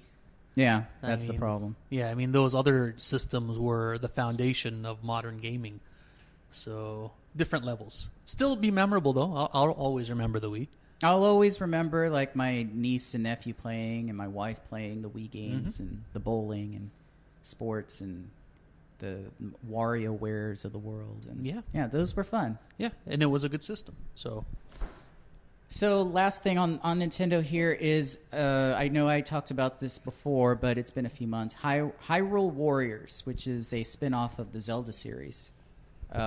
This is a game that's actually being produced by Tecmo Koei, who makes Dynasty Warriors. It's basically Link from Zelda and a Dynasty Warriors type game. Oh, jeez. Did those guys make anything else? I think that's like their only game. I wish. Yeah. Dynasty. What are they on now? 17? It's a huge franchise in Japan. Yeah. It's extremely successful. There's no reason to discontinue making successful games. That's true. And they have, there's already, I think, 2 spin-offs of the Dynasty Warrior style. Oh, yeah, there's games. Gundam Warriors. Oh, it's basically Dynasty Warriors with giant mechs. Yeah, and there's another one that's called something similar to Dynasty Warriors, but not quite. And the mechanics are slightly different. Thing. Yeah. Yeah. So Hyrule Warriors is going to come out in Japan on August 14th. And that's coming out for Wii U, and Wii U is desperate for some software. So hopefully this will help make some sort of a dent for the Wii U market in Japan. No word on release for North America, so maybe E3 we'll see. But Nintendo doesn't seem to be concerned about E3 because, again, they have historically they're very poorly managed, unfortunately, over there. I don't know. Historically, they never really got involved that much anyway. They used to have a press conference, and it was a That's highlight. true. Now they don't even have press conferences. So a little bit of miscellaneous news that, again, just a few items here because very slow week. We have here, I don't know if you heard about the Steam kind of touting their numbers, that they've already had more games on their service the first half of this year than they did all year last year. I did not hear that. Yeah. Well, here's kind of the caveat to that. That's because of Greenlight and early access. And it's just basically because they have a lot more shovelware on those services because, as you might know, with early access, a lot of those games are just like, they're broken games. They're not even finished. Yeah, so it doesn't really translate to successful financially. No, it's not at just all. Numbers. And I almost kind of feel like it's a scam because that early access, you pay for those. But in some cases, like there is one game, I don't remember the name of it, but there's one game that came out that it was like completely falsely advertised. And I think it became a legal issue. And some of these games, they put them out, you can't play them at all because they're just totally broken. They're just unplayable. So, and do they count these like twice? So if you have the early access and then you download it again later and then you download it again later as they fix it, does each one of those count? I don't know, but it just seems to be like a oversaturation. You know, every system might experience, like PS2 experienced it. Mm-hmm. The Wii certainly experienced oversaturation of shovelware stuff. So I don't know if this is something, you know, if you look at it from that perspective, I don't know if this is something that Steam would really want to tout as much as they seem to be, because it's like they're padding their numbers here. It's not quality software. It's a lot of broken stuff or indie stuff that isn't very good. So yeah, I don't know either. Anyway, so that I thought that was kind of interesting. We talked about this on the phone, Mark. The potential buyout of Twitch by YouTube. Yes, by Google, basically. By Google. So, Google owns YouTube, so right. And I, of course, don't like it. Not because I'm anti-Google, but just because I feel that they already have YouTube, and owning Twitch and YouTube pretty much gets them close to monopoly range. And I think that's what it feels like. Yeah, I think that this one should probably be blocked by the SEC and just say, no, you can't own both. You already have YouTube. So okay, and I did want to tell you, but I didn't tell you over the phone, that I saw this on Joystick, and it had been updated from the original story. The original story saying that pending review, that Twitch is up for sale for $1 billion. YouTube is going to buy. The update was that another insider has claimed that this is actually not inevitable. Very early stages of talk. Yeah. And that it's basically not imminent. There is no imminent deal involved. Honestly, for $1 billion, compared to some of these other things that have been selling, like Instagram and all these, I think Twitch will be bigger. I think Instagram is kind of going away, especially due to legal issues that people are now aware of. I think Twitch is growing very quickly. YouTube, I believe, is not. I think they're kind of at a... they've kind of become stale. They're just kind of flat. But don't quote me on that. But Twitch is growing incredibly fast. So I think that 1 billion compared to, I think, how much did Instagram get from Facebook? 20 billion? That was ridiculous. I mean, as popular as it was. I actually didn't hear about that one. So yeah, I mean, Instagram is very popular, yes. But 20 billion for, I don't know. I just don't know. But 1 billion for Twitch versus 20 billion for Instagram, I don't buy that. I think if we are doing a comparison, Twitch should probably say no and just hold off for another year or two to see where this growth plateaus. Because it looks like everybody's kind of jumping ship from YouTube because of, issues with YouTube. And, I don't blame Google and YouTube for their policies because all eyes are on them all the time. So everybody and every government and every law always focuses on those guys, and they really can't do anything because they'll just get sued right away. Twitch is much smaller. They're more nimble. People might overlook them because they're not as big yet. So that's resulted in a lot of users moving over to Twitch. People like to have agency in whatever it is they're doing. Freedom. Yes. They want to be able to do things free at their own pace and be able to put up what they want. And when you see these big conglomerates get involved with some of these services, they end up putting a lot of restrictions because of the legal aspects. They don't want to have to deal with it. Right. They don't want to go through litigation. And then they just start putting restrictions and prohibitions on almost everything that their users and that's just who make up that service. Right. If it weren't for them, but it's inevitable, right? I mean, it's inevitable. If Google buys Twitch, it'll go the same way as YouTube, and people will have to go somewhere else. Yes, and we have to try to find or develop another service that more emulates the model that Twitch presented before being bought out. Or even YouTube. So even YouTube before Google bought them out. But I think that no matter what, Twitch is going to become big enough that they're going to have the same issues probably in 2 to 3 years anyway. So we'll probably see the same policies, and then we'll see the cycle start again. People will move to another service. It'll grow. These will shrink. Yeah. And you'll just keep getting this continuously. Well, that's why competition is so important. So if there are anybody out there that have ambitions, entrepreneurial ambitions, go and start another Twitch-type service to compete. Oh, don't we all wish? It's the number of servers and the amount of bandwidth you need is just astronomical. But I do like competition. That's the reason I would rather not see Google buy them. There was a rumor that Microsoft was interested. I think that Microsoft would probably benefit significantly from buying Twitch because they really don't have a footprint online right now. E3, maybe there's an announcement we're going to... But I don't know. I just don't know if they're even pursuing or if that rumor was substantiated at all or just somebody, talking. I think Sony would benefit greatly from Twitch because that gets them instant content from billions of users. And I mean, I like Twitch. We used it for streaming the Elder Scrolls Online. Yeah, Joystick. I mentioned earlier that I was watching the guys from Joystick that reviewed Tropico 5. They were playing Tropico 5 through a Twitch stream. Mm-hmm. And I was impressed at how good it looked because I had seen Twitch streams from the past, and they didn't have very good fidelity. This one looked really good, really clean. So it's probably because of the equipment they had and the bandwidth that they had. That's probably a restrictor there. But right. yeah, it seems to be an improving service from what I've seen over the last couple of years. Yes. And I do like that there are competitors to it, but right now everybody, when they think streaming, they think Twitch. So that's right. Yep. So we have one last item here. Again, gonna kind of I'm gonna throw it over to you, and I'm hoping you've heard of this.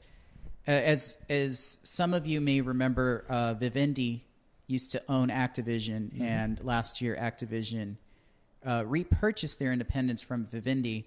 The news came out this week that Vivendi is further distancing their ownership or themselves from Activision by selling off about $850 million worth of, I would imagine, shares that they own. And that's going to bring them down to 6%. I was just going to say like 5% or something like that. Because they used to have about, I believe, something like 12. Then it was down to 8. So now it's going to be down to about 6 or 5%. Yeah, it takes a long time to sell that many shares without crashing, the market of a stock. The deal is not going to be completed until May 28th, pending that it actually gets through review and all of that other stuff. So that as long as there isn't anything that's like obstructing this deal, then it'll be executed by May 28th. So they're saying that it's going to be repurchased by Activision. They're not just selling them on the open market. Is that what it's saying? You know what? I don't know. It says here that it just says that they're selling off their stake. Right. So, I mean, I'm not sure if that... I'm not saying here it says Activision is buying that. I don't think they bought them last time either. I think they just released them to the market, and then, of course, the market dictated the purchase of those shares. That's why you don't dump the whole thing. You have to dump it in small parts, otherwise you'll crash the stock price. So, yeah, I mean, this Vivendi has been trying to get out for a while now. For a couple of years they've been saying it. So, not too surprising. Good time to get out because Activision has climbed considerably. So, all right, and there's one little kind of like a leftover from last week that I wanted to get to. We didn't have time last week because we had studio business and we were pressed for time. But it involves the net neutrality, which you talked about a month ago. Mm-hmm. And you're probably aware of the latest news that came out last week about the FCC wanting to continue forward with trying to reinstitute some of these net neutrality rules. And it's up to... it's now as of the date that they decided and voted on this, it's up to like a 100 or 120-day period where they're going to revise the proposal and see if it can go forward. Yeah, the claim is that they are going to wait for public response for the decision that was already made. So my understanding is they have actually already made a decision, but they're nervous because they've had a lot of backlash. What I'm worried about, though, is that this particular topic seems to have disappeared from most media outlets. Yes. And that's kind of scary. And I do want to preface that I'm getting this information from theblaze.com, which is more or less a right-wing kind of news service. So, they're left-wing, they're right-wing. This is more of a right-wing type of news service. I'm not getting this information from a video game site. There is no news on any video game site that I frequent about this net neutrality issue. Which is unfortunate because it does affect gaming. It affects gaming from the perspective of indie developers especially, because those are the guys who are going to be most affected if they need bandwidth. So if you have a game, MMO, or something that requires online gaming, you will have to pay extra to make sure that your game gets to the end user as fast as possible. So, and that's essentially... That's going to require those services, those people that are running the infrastructure for those games to raise their prices. Right. So, what's going to happen is exactly what happened to network television back when we had frequencies that were limited. So, I know that they are trying to frame this... let's preface all this first. So, the decision that was made by the change of the rule that was implemented is that internet service providers can now sell fast lanes through their network for anybody who's willing to pay for it. Okay. So people need to understand that this is not as simple as it sounds, because the amount of bandwidth available to everybody is limited. The pipeline of the internet is not unlimited. It's not as if these fast lanes will not affect other types of traffic. They will, because they have to. You only have so much pipe. And if somebody has a fast lane, they are going to affect everybody around it. And what's going to happen is the big companies are going to start bidding up and having a bidding war over who gets all of this bandwidth. And everybody else who doesn't pay is going to be squeezed into whatever's left over. So everybody else is going to just basically have the crumbs. And this is very, very dangerous because it's not net neutrality anymore. Net neutrality used to state that nobody gets preferential treatment. Nobody. Doesn't matter how much you pay, everybody's treated the same. Now it's no longer true. Whoever pays the most will have advantage over everybody else. Even though the FCC is claiming that's not true and they're going to try to control it. There is a very heated debate going from both sides. And that's what complicates this issue, because both sides make good points. And you see both sides in reading through the comments section. So I don't know exactly where I stand, but where I stand is where it's going to benefit the consumer the most. And that means, what's going to hit you directly in the wallet. Yeah, my problem is rates to go up. I don't want, big giant companies to have preferential treatment, and that kind of thing. Here's my problem with it. But just real quick, but I also don't want this to infringe upon any constitutional rights as well.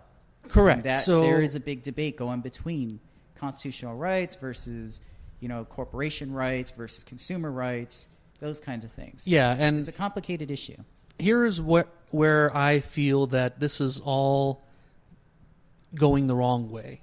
The reason I feel that the FCC should not even have say in this is because I feel that the internet is almost should be treated like the United States, or let me rephrase this.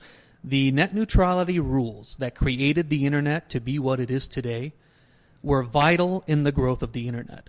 If we did not have those, the internet would have been a private network from the very beginning, and only the major corporations would have had control over it. Mm-hmm. Net neutrality created the openness that we have that allowed the internet to grow. And that resulted in the creation of a lot of new companies that would have probably never come about if these big companies had controlled everything from the start. So in my view, the internet net neutrality rules are akin to the U.S. Constitution. The U.S. Constitution, it's a document of negative rights. It's I don't know if I'd phrase it that way. It's a document of the creation of a country or a. Right. I guess I should say negative liberties, because the Constitution really is not supposed to tell you what you can or can't do. It's supposed to prevent the government from doing things to you that they shouldn't be able to do. Right. So that's what correct. we want. That's what we want here with net neutrality. We don't want the government getting involved, getting their hands all, because once that happens, then we're subject to being prohibited to do what we are normally doing, what we're used to doing on the internet right now. Absolutely right. The way that I'm looking at it, though, is just from the perspective of the spirit of the Constitution and its impact on the growth of the United States. So the reason we respect the Constitution isn't because necessarily everything was always correct in the Constitution. Obviously, we've changed amendments in the past. Mm-hmm. But the spirit of the Constitution is what created this country, right? If we didn't have that Constitution, we probably wouldn't have had the growth and the innovation in the United States that we enjoy today. And that's why we respect it. We look twice, 3 times, 4 times, every time somebody decides to change something in the Constitution. It's nearly impossible because we believe that thing is kind of like the holy grail of the United States, almost. I believe that net neutrality, in reference to the internet, should be viewed the same way. In fact, maybe it should be an amendment in the United States Constitution. Net neutrality should just be in there. because the internet, in a lot of ways, is even bigger than America. In a lot of ways, because it is international, it involves the entire world, and it'll be around long after the United States may not even be around one day. So it's kind of arrogant for the FCC to step in and just say, or even one judge or two judges say, we don't need this anymore. As if the internet is not important, or, I do want to bring up, because this was also news from last week or recent, about Comcast, and they're wanting to impose some fees for people exceeding a certain bandwidth of usage. And that doesn't bother me. That's okay. How does that fit into the net neutrality issue here? That doesn't matter. That's actually always been implemented anyway. To me, that feels like the old days. That was how it was back when I had AOL as my primary service and we were using dial-up. Yeah, well, I mean you still have it now. When we exceeded a certain amount of minutes on the internet, we got charged extra. I think that it's actually not a big deal because we still have that type of service in a different way. The way that the ISPs approach it today is they cap your speed. You pay for 2 megabytes per second. You pay for 5 megabytes per second. You pay even more for a 10 megabyte per second, right? So you're already paying those tiers, if you will, and you are already being capped. So I don't think that's really a very big deal. I mean, I think that that's a function of capitalism, and that's okay. If an ISP can get more money for their service, okay, fine, go for it. But the net neutrality thing, I feel, is a totally different thing. This is somebody invading the United States and changing our Constitution because it benefits them more. And that's why I don't like it. I think that it should be reviewed by the Supreme Court. It should be scrutinized by anybody who says... Well, as it's going now, because nobody's reporting on this... aside from, more obscure websites or news sites out there that probably a lot of video game fans don't frequent. Unfortunately, that's true. This is going to happen, in the darkness of night on a holiday somewhere when everyone's asleep. And I can understand why. The reason is most large media conglomerates probably do not want to bring light to this because they will benefit the most from this. The big media companies have all the money, and they're the ones who are going to be able to get the fast lanes. So from their perspective, they want this to happen because they can buy it and they know that nobody else can compete. So this is... Yeah, so I go back to what I had kind of advised the last time, and that is for people to go and research this, learn a little bit about it, and formulate an opinion on it because... Again, don't just listen to us. Just go and research it on your own. Yeah, it really is a very big deal. It really is. This is a internet-changing event. This is going to change everything. And a lot of things, like with my wife, she wasn't into any type of politics whatsoever. She didn't like it when I would talk about it. And I told her, I didn't care about it either until I got my own house and saw how it affected me on almost every level.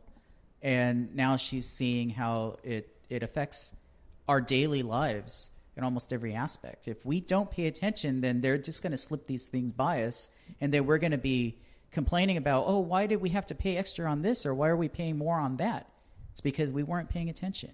And the politicians were able to work their magic and brainwash people into voting for whatever. Yep, they outmaneuvered. We voted here in California. We voted numerous tax increases, each one written in the law with the caveat that we'll scale it back once we fix the budget crisis we have here. We've never scaled any of them back. The taxes in individual cities within San Diego County, they're all disparate from one another. If I went and purchased my laptop over at the what is that, Canyon something in El Cajon, far almost in Lakeside, I got it there because it's like $10 cheaper on tax than it would have been if I got it in the other El Cajon Walmart down the street here, or the one in La Mesa. It's ridiculous and confusing because everyone here keeps voting for tax increases, but they never scale them back and bring them back to a certain level. So, I grew up with 6% sales tax here. We don't even know what that's like anymore. And that's what it was in California when I was a youth, not a kid, but a youth. So, but the point there is if we don't start paying attention, they're going to pass more of these types of, sales tax increases, and we're not going to notice until we go to the store, buy something expensive, and realize, why are we paying $50 more in tax? Oh, the new law that started in January that More I didn't importantly, pay attention to. For us video gamers out there, what this is going to mean is there's going to be less innovation in video gaming startups. Let me rephrase this in a human way, because I'm thinking in my head like a robot here. It's going to... He is an android, by the way. Sometimes I wonder. We have been trying to conceal for very many years. This is going to make it more difficult for indies and startups to create online games that are bandwidth intensive. This is going to affect video gaming. Yes. This will affect video gaming. The streaming that we were talking about earlier, the the streaming, the game streaming over the internet. Yes. This will pretty much destroy it unless the streaming company is one of the ones who has a fast lane. Anybody else who tries to do it can pretty much forget about it. These types of things can stunt the growth of progress in technology. I'm still waiting That's exactly what's going to happen. I'm still waiting for increase in bandwidth, faster speeds, which we should be experiencing now. When we have other places in the world that have better internet connections than we do, that doesn't make any sense. It's it's a business issue. This is a business agreement somewhere that we're just paying the price for. Yeah. Anyways, that's I think I covered pretty much most of it there. That concludes all the news that I have for the week. There isn't a lot of news. Again, E3 coming up 2 weeks from Monday as of this recording. And because of that, I want to give some more predictions. You gave predictions last week. Right. So, Asa, if you have any predictions, go ahead and just spout them off right now. Don't have any. No predictions? I don't like predictions. Nope. You don't like predictions? You haven't even thought about it, have you? No. Unlike previous incarnations of the Game Tangents podcast, we actually used to write down all our predictions and then talk about which ones came true or whatever. Kind of like, quantifying and cataloging our predictions and then talk about them later. We're not doing that right now. I'm too lazy to do something like that. So as you can see, we're handling this kind of impromptu. Yeah. So last week, Mark made his impromptu predictions. I will make mine. And I wanted to start with what I had alluded to earlier about the, well, let's see here. I have it in my notes. So we were talking about the Nintendo thing, or was it the Microsoft thing? Actually, let's start with Nintendo, just because they're kind of the easiest to make predictions for. Well, they're not even really going to do anything. That's my prediction. Thank you. That is exactly what I was going to say. They're not going to do anything. They already said they're not going to do anything. Yeah, and I don't know. I think they just don't know how to communicate with their fans anymore. I kind of mentioned this last year about their whole plan to not have a press conference. The fact that they're doing it again, and we see how well that paid off for them. With the whole anticipation of selling 9 million units, bringing it down to 2.6 million units. They're doing a great job at E3 promoting their Wii U and their hardware. So they're doing such a great job. They decided, let's do it again next year. So we're not getting a press conference from Nintendo. We're not getting a personal touch from Nintendo. They're from what I hear, they're barely even going to have a presence. Like they're going to barely even show games at the showroom floor. I don't know how true that is. That sounds like a total mistake from our perspective. E3, and I wrote an editorial about this last year. It's still on Game Tangents. Look in the features tab at the top of the page, and you'll see all the various editorials I've written. This is an opportunity to have the spotlight of all of the major media shined on you. That's how you promote yourself, and they're not doing it.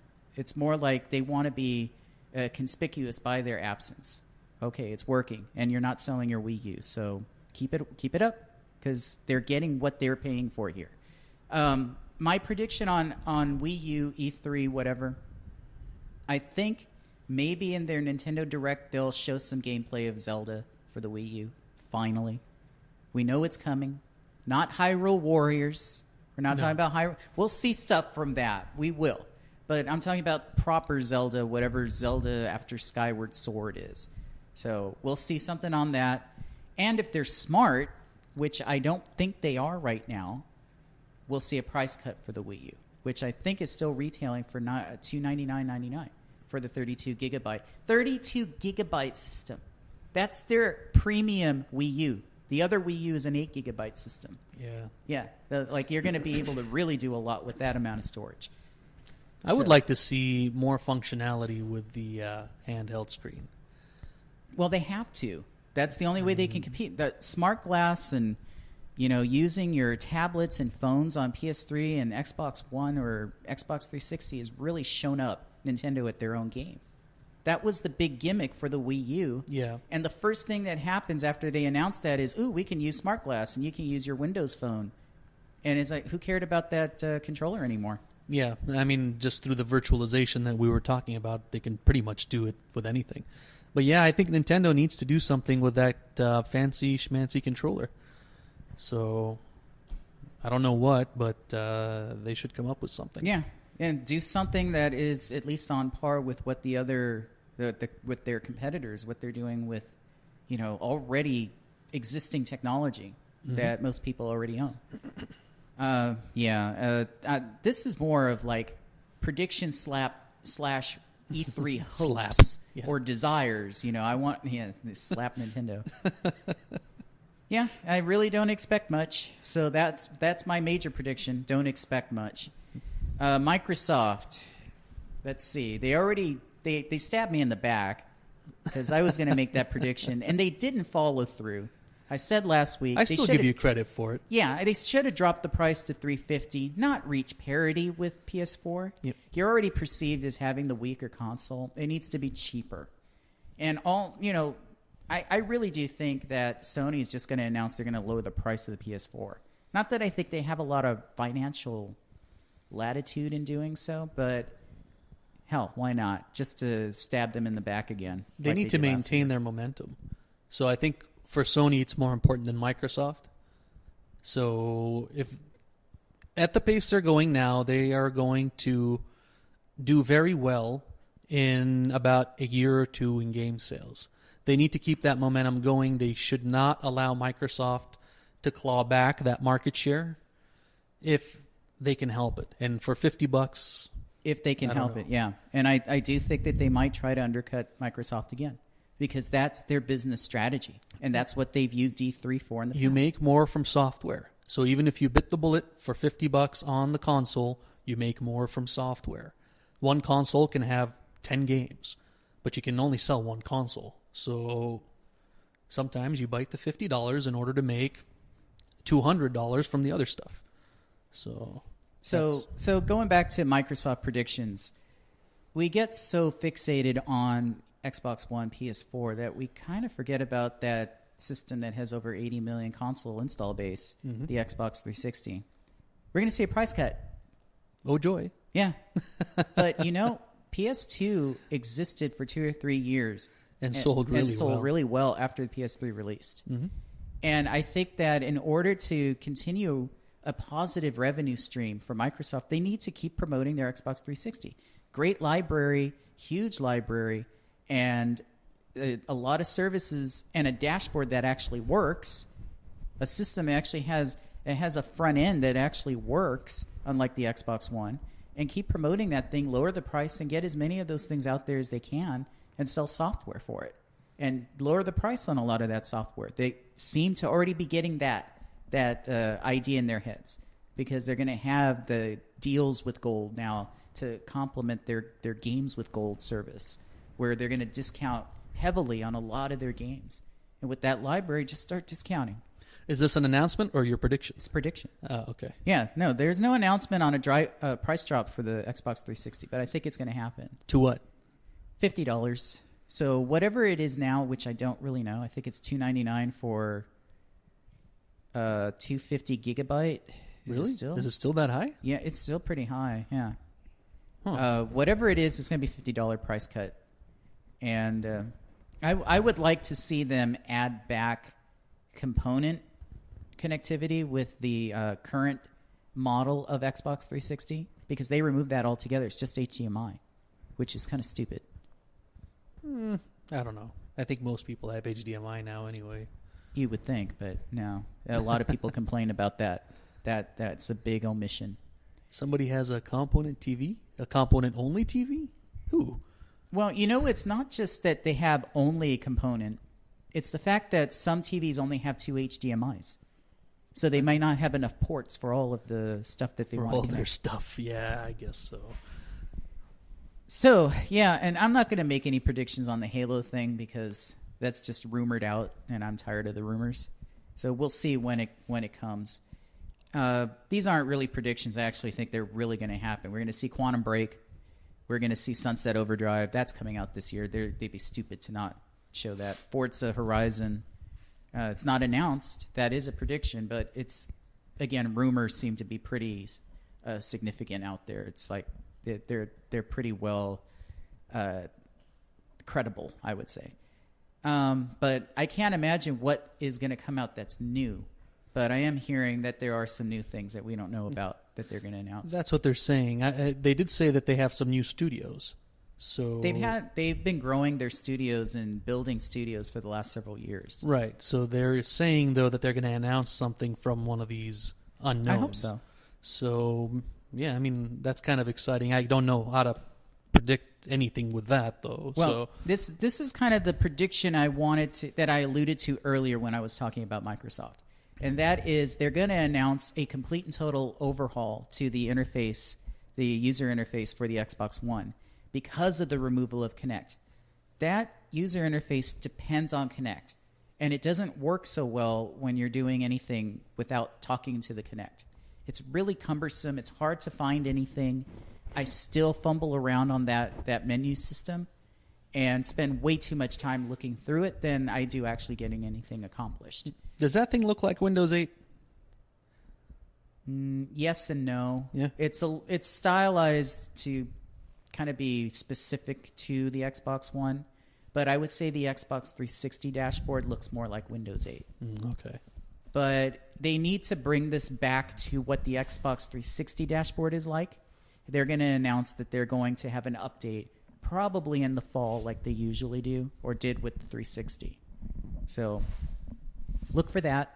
I think that will happen. It seems to be inevitable because it's something that it isn't something I'm just predicting. It's something that needs to happen.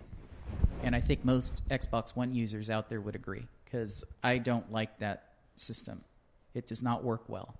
When I was reconnecting everything last weekend, just trying to go through that menu system, it just takes too much time.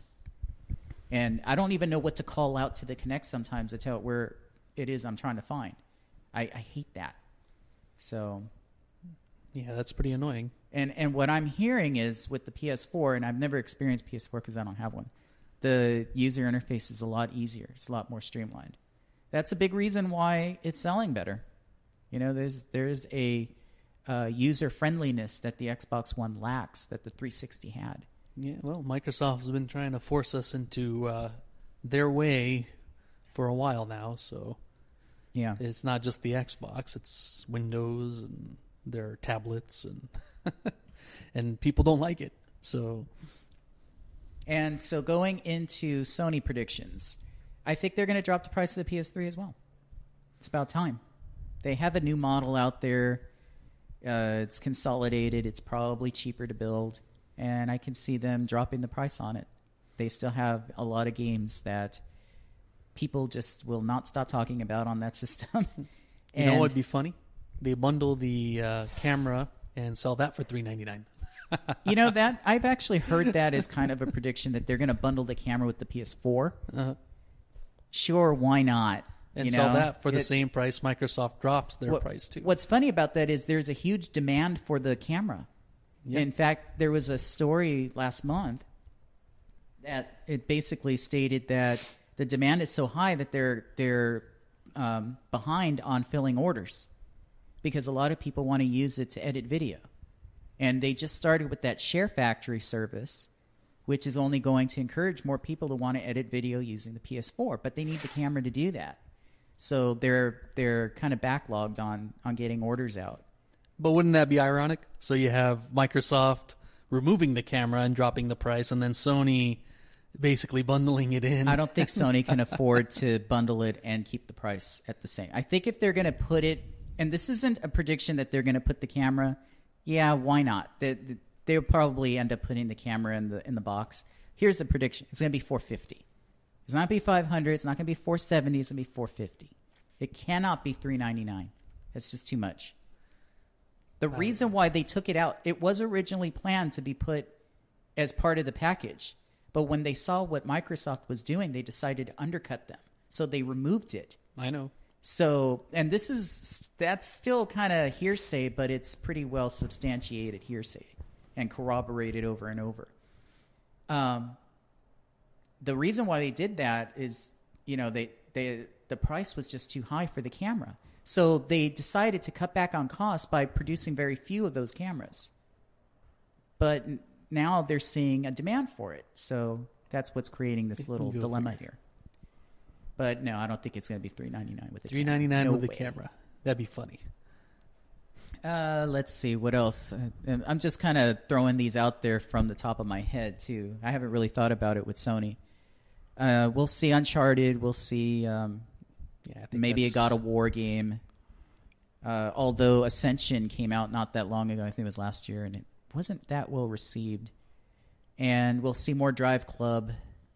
And I don't know. Oh, here's my prediction. This is my major Sony prediction. The Last Guardian will not be announced at E3. Will not be. Everybody else predicts that it will be, and it never is. I'm predicting it won't be. Okay. Well, why not? What did I predict for Sony? I don't even remember. Oh, I said that their very first big announcement will be to brag about their numbers. Oh, yeah. That was my prediction. And put me to sleep again. Their conferences are already long enough. They're going to walk in there, make a couple of jokes, and then go right into, we sold this many, and we are winning. So yeah, which I never really liked. I hate that kind of stuff. I just want to see the games. Yep. And then they're going to tout more indie stuff. Look at us. We have all the indies. And that puts me asleep as well. Yep. But it's working. They're not very compelling. And you know what? I'm getting this feeling that the indie fad is kind of dying. It's not as prevalent. It's not as prominent. I don't see constant indie this, indie that stories on websites that I frequent anymore. No, it's been ongoing for a while. I think people are finally realizing it's not as lucrative as they might think. The problem that I see with the model that Sony uses is they're using a lot of those indies as a lot of their free PSN games for PS Plus members. And I can't imagine that is lucrative for the company that's making the game. Sure, they're getting, on the up front, a certain amount that they made an agreement with Sony. But if the game were more successful and they sold it at full price, they would probably make more. And I don't know. It's a strange business model. There's also the argument that they're selling, or not selling, but they're distributing their software to a larger audience because it's free. So they're getting more, word of mouth type promotion. I don't know how well that works, but when a game is free, it's free. You're not really making anything off of that. And a lot of these games are coming out on PS4, but they're all free. I wonder if they have some sort of advertising kickback or something like that from the PSN. But who knows? Yeah, they have some sort of deal. What Sony did in the last couple of years was they went out and hired a lot of people that were already close to indie developers. And these are people that are like journalists and people that have developed relationships because they need to in order to write stories for their respective website or publication or whatever it is. And they went and they hired them and made them their face, like their frontmen for going out and talking to the indie developers and their PR, and they already had relationships with them. Microsoft didn't do that. Microsoft took a more maybe you might want to say draconian business approach to it. They didn't create that environment and that relationship and that rapport like Sony did. And that's why Sony got so many indie developers on board with them, because they actually developed more personable relationships. And Microsoft, strangely and ironically, was the one that was kind of the spearhead of this whole movement, because they started with the XNA. They started with their indie channel. They wanted just normal, regular folks to be able to develop their own software, and they put them up on their indie channel and sold them for $1 to $5. And they were really supportive of the whole idea, but they probably weren't supportive enough from the business angle. And Sony really got that down. And, you know, they've used that as a huge promotional tool to separate and differentiate themselves from the Xbox brand. Yeah. But just like you said earlier, these indies need to make money to sustain themselves. Well, what's going to happen is that the indies now are just going to become what we talked about this like over a year ago, what I called the mid-tier game developers that we don't have anymore. They don't really exist. You know, there's super high-end AAA with a lot of budget. Then you got the indies. There's no in-between anymore. Yeah. The indies are becoming that in-between again. And now there's such an oversaturation that the more successful indie studios like Mojang are just becoming the middle tier or even AAA. And the least successful are the ones that aren't necessarily producing quality games. Yeah, there's definitely a lot more people doing indie, so there's definitely more saturation than there was in the past. Yeah, and it's harder to break into it, whereas indie was considered kind of like a conduit for people that didn't really have much of a chance of breaking into the industry. Mm-hmm. Here it was, through the indie, I guess you can say fad, and they broke in. But now it's harder because there's an oversaturation. There's just too much, too many, and it's hard to pay attention to them anymore. We touched on it with the Steam thing. Steam, sure, they can tell, we have more games on our service than we did all of last year, and we're only halfway through the year. Who cares if it's all a bunch of broken games or shovelware stuff? Yeah, that are free or near free or whatever. So, or even worse, they're broken, but they charged you for it. Yeah, that would be the worst case.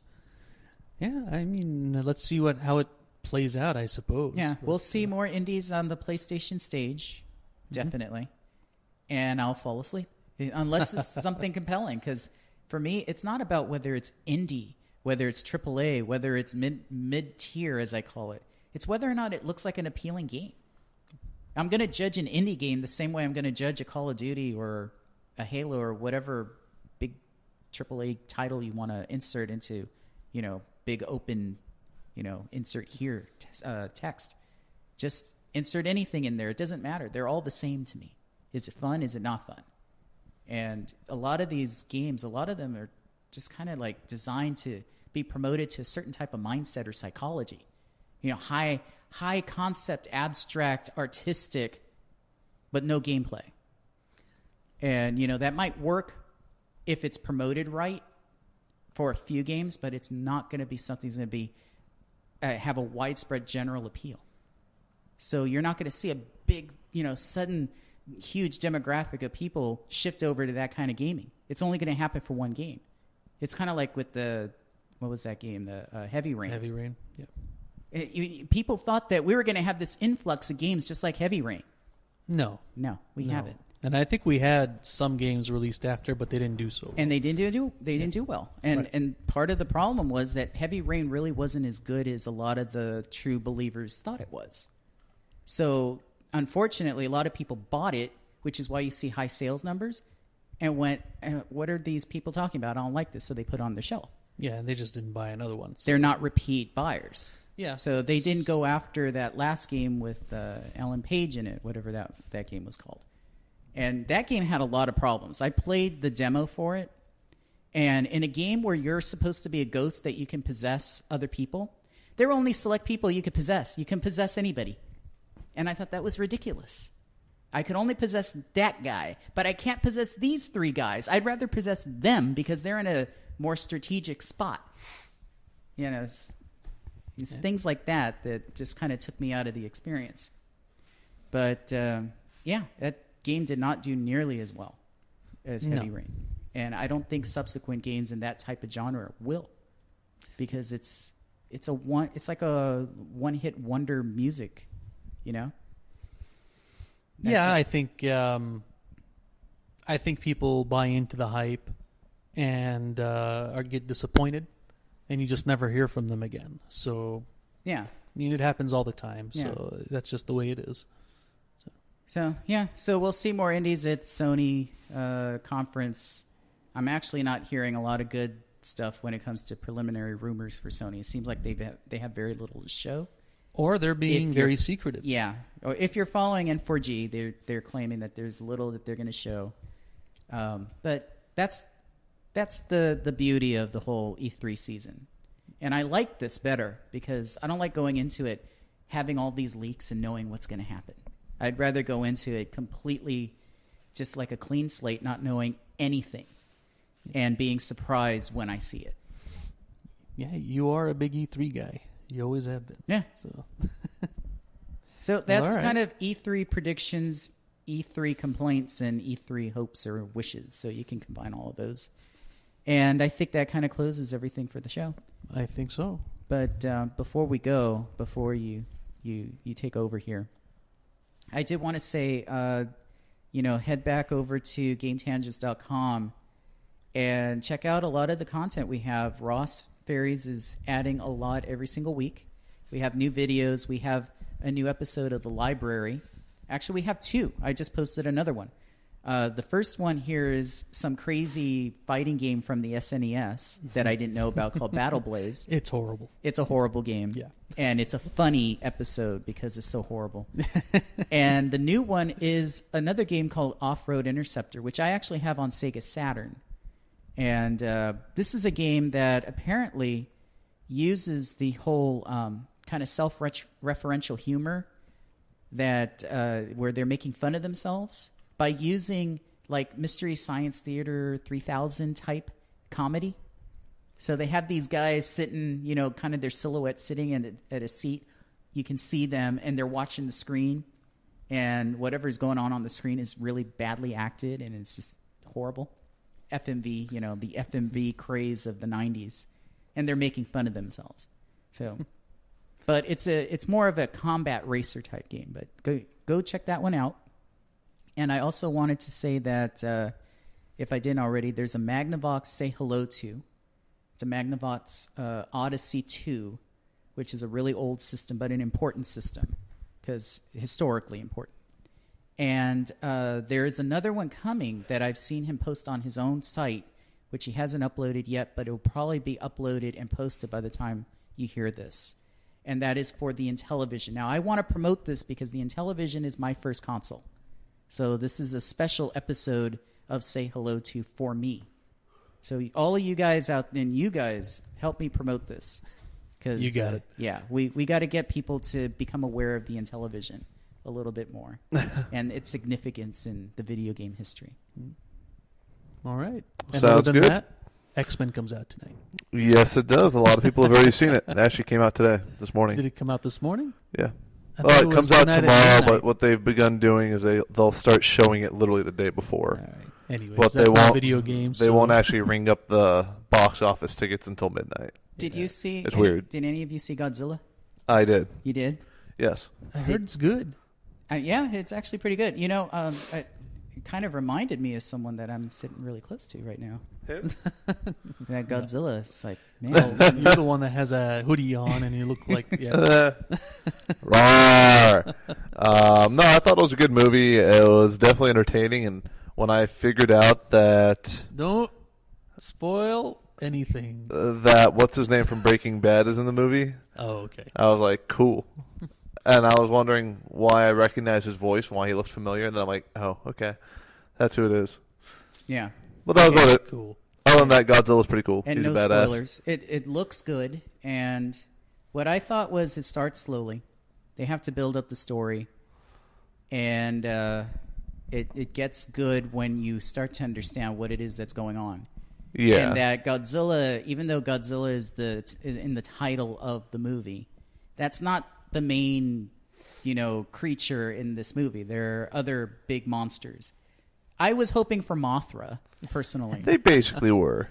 And no, well, that just spoiled it. I didn't know there was any other creatures. Well, he already mentioned it. And I was hoping at the end that Mechagodzilla would descend from outer space and land in the city. And that would have been pretty epic. Yeah, I don't. I don't remember correctly because I'm old, but that may have not happened in this movie. But just go see it because you might be entertained.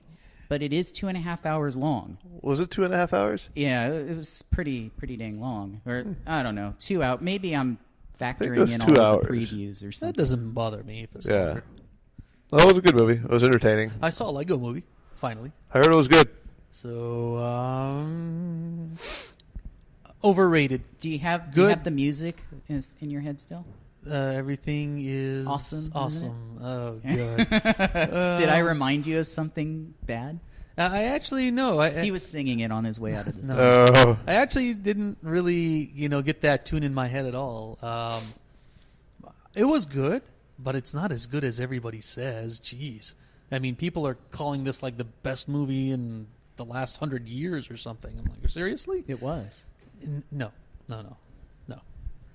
It wasn't. Really. This is a movie that had Batman, Superman, and a whole bunch of other like DC comic characters all in one. And it's not a Justice League movie.